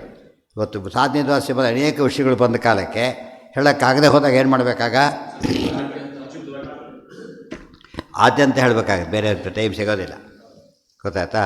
ಅದು ದೋಷ ಅಲ್ಲ, ಆದರೆ ನಾವು ಅಟ್ಯಾಚ್ ಆಗಿರೋದು ನಿಜ. ಅದಕ್ಕೆ ಫಲಶ್ರುತಿ ಕೆಪಾಸಿಟಿ ಇಷ್ಟಿದೆ, ಅದು ಉಪಯೋಗಿಸ್ಬೇಕಾಗಿಲ್ಲ. ದುರ್ಯೋಧನ ಫಲದ ಕಡೆಗೆ ನೋಡಿದ ಅವನು. ನಾನು ಬರ್ತೆ ಯುದ್ಧ ಮಾಡೋದಿಲ್ಲ ಅಂತ ಹೇಳಿದ. ದುರ್ಯೋಧನ ಏನು ಮಾಡಿದ? ದೇವ್ರ ಮನೆಯಲ್ಲಿದ್ದರೆ ಸಾಕು, ನೀನು ಬಂದರೆ ಸಾಕು, ಗೆದ್ದು ಬಿಡ್ತಾರೆ. ನೀನು ಜೊತೆಗಿರಿ ಅಂತಾರಲ್ಲ ಅಷ್ಟೇ, ಹೂವನ್ನೇ ಸಾಕು, ಉಳಿದು ನೋಡ್ಕೋತೀವಿ ಅಂತಾರೆ. ಆ ಟೈಪು ಯೋಚನೆ ದುರ್ಯೋಧನ ಮಾಡಲಿಲ್ಲ. ಬೇರೆ ಮಾಡ್ತಾರೆ, ಬರೀ ಕೈಲಿ ಬಂದು ಏನು ಮಾಡ್ತಾನಿತ್ತ ಅಂತ ಆ ಥರ ಯೋಚನೆ ಮಾಡೋದು. ದೇವ್ರಿಗೆ ಹಾಗೆ ಹೇಳಬಾರ್ದು. ಅರ್ಜುನ ಸರಿಯಾಗಿ ಅರ್ಥ ಮಾಡ್ಕೊಂಡ, ನೀನು ಬರ್ತೀಯಲ್ಲ ಅಷ್ಟೇ ದೊಡ್ಡ ಪುಣ್ಯ ಸಾಕಿದ್ದಾರೆ. ಮುಂದೆ ಆಗಿದ್ದು ಹಾಗೇನೆ. ಒಂದು ಅರ್ಜುನ ಗೀತೆ ಹೇಳೋದಕ್ಕೆ ಶುರುವಾಗಿದ್ದೆ, ಅರ್ಜುನ ಕೃಷ್ಣನ ಆರಿಸ್ಕೊಂಡಿದ್ದಕ್ಕೆ. ಇದು ಸಾಧ್ಯ ಇರಲಿಲ್ಲ. ಮತ್ತೆ ಅವರೇ ಕೇಳಿದ್ದು, ಅದನ್ನೇ ಹೇಳಿದ್ದು ಅವರು. ಕೇಳಿದ್ರಲ್ಲ ಬಿಗಿನಿಂಗ್ ಎಂಡಿಂಗ್ ಅಂತ. ನಿಮ್ಮ ಅವೈಲೇಬಿಲಿಟಿ ಮೇಲೆ ಡಿಪೆಂಡ್ ಆಗುತ್ತೆ. ಸಾಧನೆ ದಾಸರಲ್ಲಿ ವಿಷ್ಣು ಸಹಸ್ರನಾಮ ಸ್ತೋತ್ರ ಹೇಳಲಿಕ್ಕೆ ಆಗದೇ ಇರ್ಬೋದು ನಿಮಗೆ. ಫಲಶ್ರುತಿ ಬಿಟ್ಬಿಡಿ, ಮೂಲ ಶ್ಲೋಕನೇ ಆಗದೇ ಇರೋ ಸಂಭವ ಇದೆ. ಏನು ಮಾಡ್ತೀರಾಗ? ಆದ್ಯಂತರ ಏನೋ ಒಂದು ಹೇಳ್ತೀರಿ, ಬಿಡೋದಿಲ್ಲ. ಆ ಥರ ಮಾಡಬೇಕೆ ಹೊರತು ಅದೆಲ್ಲ ಆಪ್ಷನ್ನ ನಾವು ನಿಯಮ ಮಾಡ್ಲಿಕ್ಕೆ ಬರೋದಿಲ್ಲ. ಅವ್ರ ಪರಿಸ್ಥಿತಿ ನೋಡ್ಕೊಂಡು ತೀರ್ಮಾನ ಮಾಡ್ಬೇಕು ಅಷ್ಟೇ ಹೊರತು ಇಷ್ಟೇ ಬಿಡಿ ಅಷ್ಟೇ ಹೇಳಿ ಅಂತ ಹೇಳೋಕ್ಕಾಗೋದಿಲ್ಲ. ವಸಂತೆ ಅತಯವ ಕಾಮೀಯ ಜೇತ ಇತ್ಯರ್ಥ. ಒಟ್ಟು ಅದಕ್ಕೆ ತಾತ್ಪರ್ಯ ಏನು ನೋಡಯ್ಯ, ನಿನಗೆ ಇಷ್ಟ ಇದ್ದರೆ ತಗೋ. ಇಲ್ಲಿ ಅಂಗಡಿ ಹೋಗ್ತಾರೆ, ಒಳ್ಳೆ ಹೊಸ ಇದು ಏನು ಮೆಡಿಕಲ್ ಸ್ಟೋರ್ ಓಪನ್ ಮಾಡಿಬಿಟ್ಟಿದ್ದಾರೆ, ವ್ಯಾಪಾರ ಮಾಡಬೇಕೀಗ. ಎಲ್ಲ ಒಂದೊಂದು ಕೊಟ್ಬಿಟ್ಟು ತೊಗೊಂಡೋಗ್ತಿರುತ್ತೆ, ಏನು ಬೇರೆ ಉಪಯೋಗ? ಲಾಸ್. ಅದು ಉಳಿದವ್ರಿಗೆ ಇಲ್ದ ಮಾಡ್ತಾರೆ ಅಷ್ಟೇ, ಏನು ತೊಗೋಬೇಕಾಗಿಲ್ಲ. ಅದೇ ರೋಗ ಯಾವುದೂ ಇಲ್ಲ ಅಂತ ಹೇಳ್ಬೋದ್ರೆ ಅದು ಸರಿ. ಇವತ್ತು ಇನಾಗ್ರೇಟ್ ಮಾಡೋದು ಅಂದರೆ ಮೆಡಿಕಲ್ ಸ್ಟೋರ್ ತಾನು ಔಷಧಿ ತೊಗೊಳ್ಳೋದು ಅಂತ ಅರ್ಥ ಅಲ್ಲ, ಅದಕ್ಕೆ ತಿಳಿತಿಲ್ಲ. ಆಸ್ಪತ್ರೆ ಇಡ್ಬೇಕು, ತಾನು ಅಡ್ಮಿಟ್ ಆದರೆ ಅದು ಮಾಡಿದಾಗಲ್ಲ, ಆದರೆ ತೊಗೋಬೇಕು ಅಂತಿಲ್ಲ. ಹೋಟ್ಲಲ್ಲಿ ಹೋದರೂ ಅದು ಆಗಬೇಕಾಗಿಲ್ಲ. ಗೊತ್ತಾಯ್ತಾ? ಯಾರೋ ಅನುಗ್ರಹ ಮಾಡೋದಕ್ಕೋಸ್ಕರ ಮಾಡ್ಬೋದು, ತಿಂದು ಮಾಡಬೇಕಾಗಿಲ್ಲ. ಅದರ ಇವತ್ತು ಕಾಮೀಭೂತ್ವ ಇತ್ಯರ್ಥ. ಈ ಕಾಮನೆ ಇದ್ದರೆ ಇದನ್ನು ಹೇಳು ಪರಿಹಾರ ಆಗುತ್ತೆ ಅಂತ ಹೇಳ್ತಾರೆ ಹೊರತು ಈ ರೋಗ ತರಿಸ್ಕೊಂಡು ಈ ಔಷಧಿ ತೊಗೋತ ಯಾರು ಹೇಳ್ತಾರಾ? ರೋಗ ಇದ್ದರೆ ಔಷಧಿ ತೊಗೋ ಸರಿ, ರೋಗ ಬರಿಸ್ಕೊಂಡು ಔಷಧಿ ತೊಗೋ ಅಂತ ಯಾರು ಹೇಳೋದಿಲ್ಲ. ಸೊ ಕಾಮನೆ ಬಿಟ್ಬಿಡು. ಗೊತ್ತಾಯ್ತಾ? ಇಲ್ಲದು ಬೇರೆ ಕಡೆ ಹೋಗಬೇಡ. ಇಲ್ಲ ಇದೇ ವಿಷ್ಣು ಸಹಸ್ರ ಇನ್ನೊಂದು ಕಾರಣ ಇದೆ ಹೇಳೋದಕ್ಕೋಸ್ಕರ. ಕೆಲವರೆಲ್ಲ ವಿಷ್ಣು ಜ್ಞಾನ ಭಕ್ತಿ ಕೊಡ್ತಾರೆ ಅಷ್ಟೇ ಅಂತ ತಿಳ್ಕೊಂಡ್ಬಿಟ್ಟು ನಮಗೆ ಲೌಕಿಕ ವಿಚಾರ ಬೇಕಪ್ಪ. ಈಗ ವಿಷ್ಣು ಕೊಡೋದಿಲ್ಲ, ನಾವು ಕಂಡಲ್ಲಿ ಹೋಗ್ತೀವಿ ಅಂತ ಹೇಳಬೇಡ, ಅನ್ನೂ ವಿಷ್ಣುನೇ ಕೊಡ್ತಾರೆ. ಅವಾಗೇನಾಯ್ತಾಗ ಇನ್ನೊಂದು ಕಡೆ ಒಂದಕ್ಕಂತೂ 3-4 ಕಡೆಗೆ ಒಂದೊಂದು ಕಡೆ ಹೋಗೋ ಪ್ರಸಂಗ ಬಂದುಬಿಟ್ರೆ ವಿಷ್ಣು ಸರ್ವತ್ವಕ್ಕೆ ಅರ್ಥನೇ ಇಲ್ದಾಗತ್ತೆ. ಆ ದೃಷ್ಟಿಯಿಂದ ಕೂಡ ಕೆಪಾಸಿಟಿ ಇದೆಯೋ ಇದೆ, ಕೇಳಬೇಕಾ ಕೇಳಬಾರ್ದು ಅಷ್ಟೇ. ಇತಿ ವಚನಾತ್ ವಕ್ಷ್ಯಮಾಣೇಭ್ಯಶ್ಚ. ಇವೆಲ್ಲ ನೋಡಿದಾಗ ಮುಂದೆ ಗೊತ್ತಾಗುತ್ತೆ ಎಷ್ಟಿದೆ. ಸುಮ್ಮನೆ ನೋಡಿದರೆ ಹ್ಯಾಕೆ ಕಾಣಿಸುತ್ತೆ, ಅನಲೈಸ್ ಮಾಡಿ ಓದಿದಾಗ ಟೀಕಾ ಎಲ್ಲ ಓದಿಬಿಟ್ಟಾಗ ಎಷ್ಟು ಪ್ರಶ್ನೆಗೆ ಉತ್ತರ, ಎಷ್ಟು ಕ್ಲಾರಿಟಿ ಬರುತ್ತಾಗ. ಸುಮ್ಮನೆ ಓದಿ ಬೇರೆಯವ್ರದ್ದು ಏನು ಎಲ್ಲೂ ಆರ್ಗ್ಯುಮೆಂಟ್ಸೇ ಇರೋದಿಲ್ಲ ಎಲ್ಲೂ ಕೂಡ. ಸುಮ್ಮನೆ ಮೆಕ್ಕಿ ಆನ್ಸರ್ನೇ ತುಂಬ ಜನ ಬರೆದಿರೋದು ಹಾಗೆ. ಕೆಲವು ಬರೆದಾಗ ಏನು ಮಾಡ್ತಾರೆ, ಅಸಂಗತ ವಿಚಾರ ಇರುತ್ತೆ ಅದರೊಳಗೆ, ಮುಖ್ಯ ಪ್ರಮಾಣಗಳಿರೋದೇ ಹೋಗುತ್ತೆ. ಇದೆಲ್ಲ ಇಲ್ಲ. ಆಚಾರ ಬರವಣಿಗೆಯಲ್ಲಿ ಇದು ನೆನ್ಪಿಡ್ಕೋಬೇಕು ಅವ್ರು. ಫಸ್ಟ್ ವರ್ಕ್ ಇದು. ಗೀತಾಭಾಷ್ಯಂ ವಿಧಾಯಾಸವು ಪ್ರಥಮಂ ತುಷ್ಟಿದಂ ಹರೇಹೆ. ಇದೆಲ್ಲ ಗುರುಗಳಿಗೆ ಕೊಡ್ತಾರೆ ಓದೋಕ್ಕೋಸ್ಕರ. ಅವ್ರು ಇದೆಲ್ಲ ಓದೋರು, ಪೂರ್ವಪಕ್ಷ ಓದೋರು ಅವರು. ಅವ್ರಿಗೆ ಶಾಕ್ ಆಗಬೇಕು, ಇಷ್ಟಿಷ್ಟು ಗೊತ್ತೇ ಇದ್ದಿಲ್ಲ ಎಂಥ ವಿಷಯಗಳಿದೆ ಅಂತ ಗೊತ್ತಾಗಬೇಕು ಅವ್ರಿಗೆ. ಆ ಆಚಾರ ಬರೆದ ಕಾಲ ನೋಡಬೇಕಿಲ್ಲ, ಯಾವ ಕಾಲದಲ್ಲಿ ಬರೆದರು ಅಂಥೇಳಿ. 15 ವರ್ಷ ಹಿಂದೂ ಒಂದು ಬರೀತಾ ಇದ್ದಾರೆ. ಜಗತ್ತಿಗೆ ಆ ಮುಂಚೆ ಈ ವಿಷಯ ಯಾವ್ಯಾವ ವಿಷಯನೂ ಗೊತ್ತಿರಲಿಲ್ಲ ಇದರಲ್ಲಿ. Totally blank. ವೇದಾಂತ ಸಂತತ ಕೃತಾಂತ ರಸಂ ನ ವಿದ್ಮಃ ಶ್ರೇಯೋ ಲಭೆ ಬಹಿ ಕಥಂನು ವಯಂ. ಆ ಸ್ಥಿತಿಯಲ್ಲಿ ಜನ ಇದ್ದರು. ಒಳ್ಳೆ ರಾತ್ರಿ ಗಾಢಾಂಧಕಾರದೊಳಗೆ ಸೂರ್ಯೋದಯ ಮಾಡಿದ್ರು ಆಚಾರ್ಯ. ಬರೀ ಯಾವುದೋ ಒಂದು ಮೊಬೈಲ್ ಟಾರ್ಚ್ ಓಪನ್ ಮಾಡಿದಾಗಲ್ಲ, ಸೂರ್ಯೋದಯ ಮಾಡಿದರು. ಅದು ಯಾರಿಗೆ ಅರ್ಥ ಆಗುತ್ತಿದೋ ಆ ಫೀಲ್ಡಲ್ಲಿರಬೇಕು. ಸಿಟಿ ಅರ್ಥ ಆಗಬೇಕು. ಲೈಟ್ ಹೋಗಿರೋದು ಬಿಡೋದು ಕುರುಡರಿಗೆ ಗೊತ್ತಾಗಲ್ಲ. ಅವ್ನು ಹೋದ್ರು ಅಷ್ಟೇ ಬಿಟ್ಟರು ಅಷ್ಟೇ, ಯಾಕಂದ್ರೆ ಕಣ್ಣು ಕಾಣೋದೇ ಇಲ್ಲ ಅವನಿಗೆ. ಅದ್ರ ಬೆಲೆ ಗೊತ್ತಾಗೋದು ಯಾರಿಗೆ? ಲೈಟಿನ ಬೆಲೆ, ಎಷ್ಟು ಲೈಟು, ಅದೆಲ್ಲ ಕೂಡ ಕಣ್ಣಿದ್ದವನಿಗೆ ಮಾತ್ರ ಹೇಗೆ ಅರ್ಥ ಆಗುತ್ತೋ ಆ ಫೀಲ್ಡಲ್ಲಿ ಮಾಡಿದವ್ರಿಗೆ ಅರ್ಥ ಆಗುತ್ತೆ. ಆಗ ಅವರು ಅಷ್ಟು ಖುಷಿ ಪಡ್ತಾರೆ ಕೇಳಿದವರೆಲ್ಲ. ಅಲ್ಲಿಗಿರಲಿ ನಾಳೆಗೆ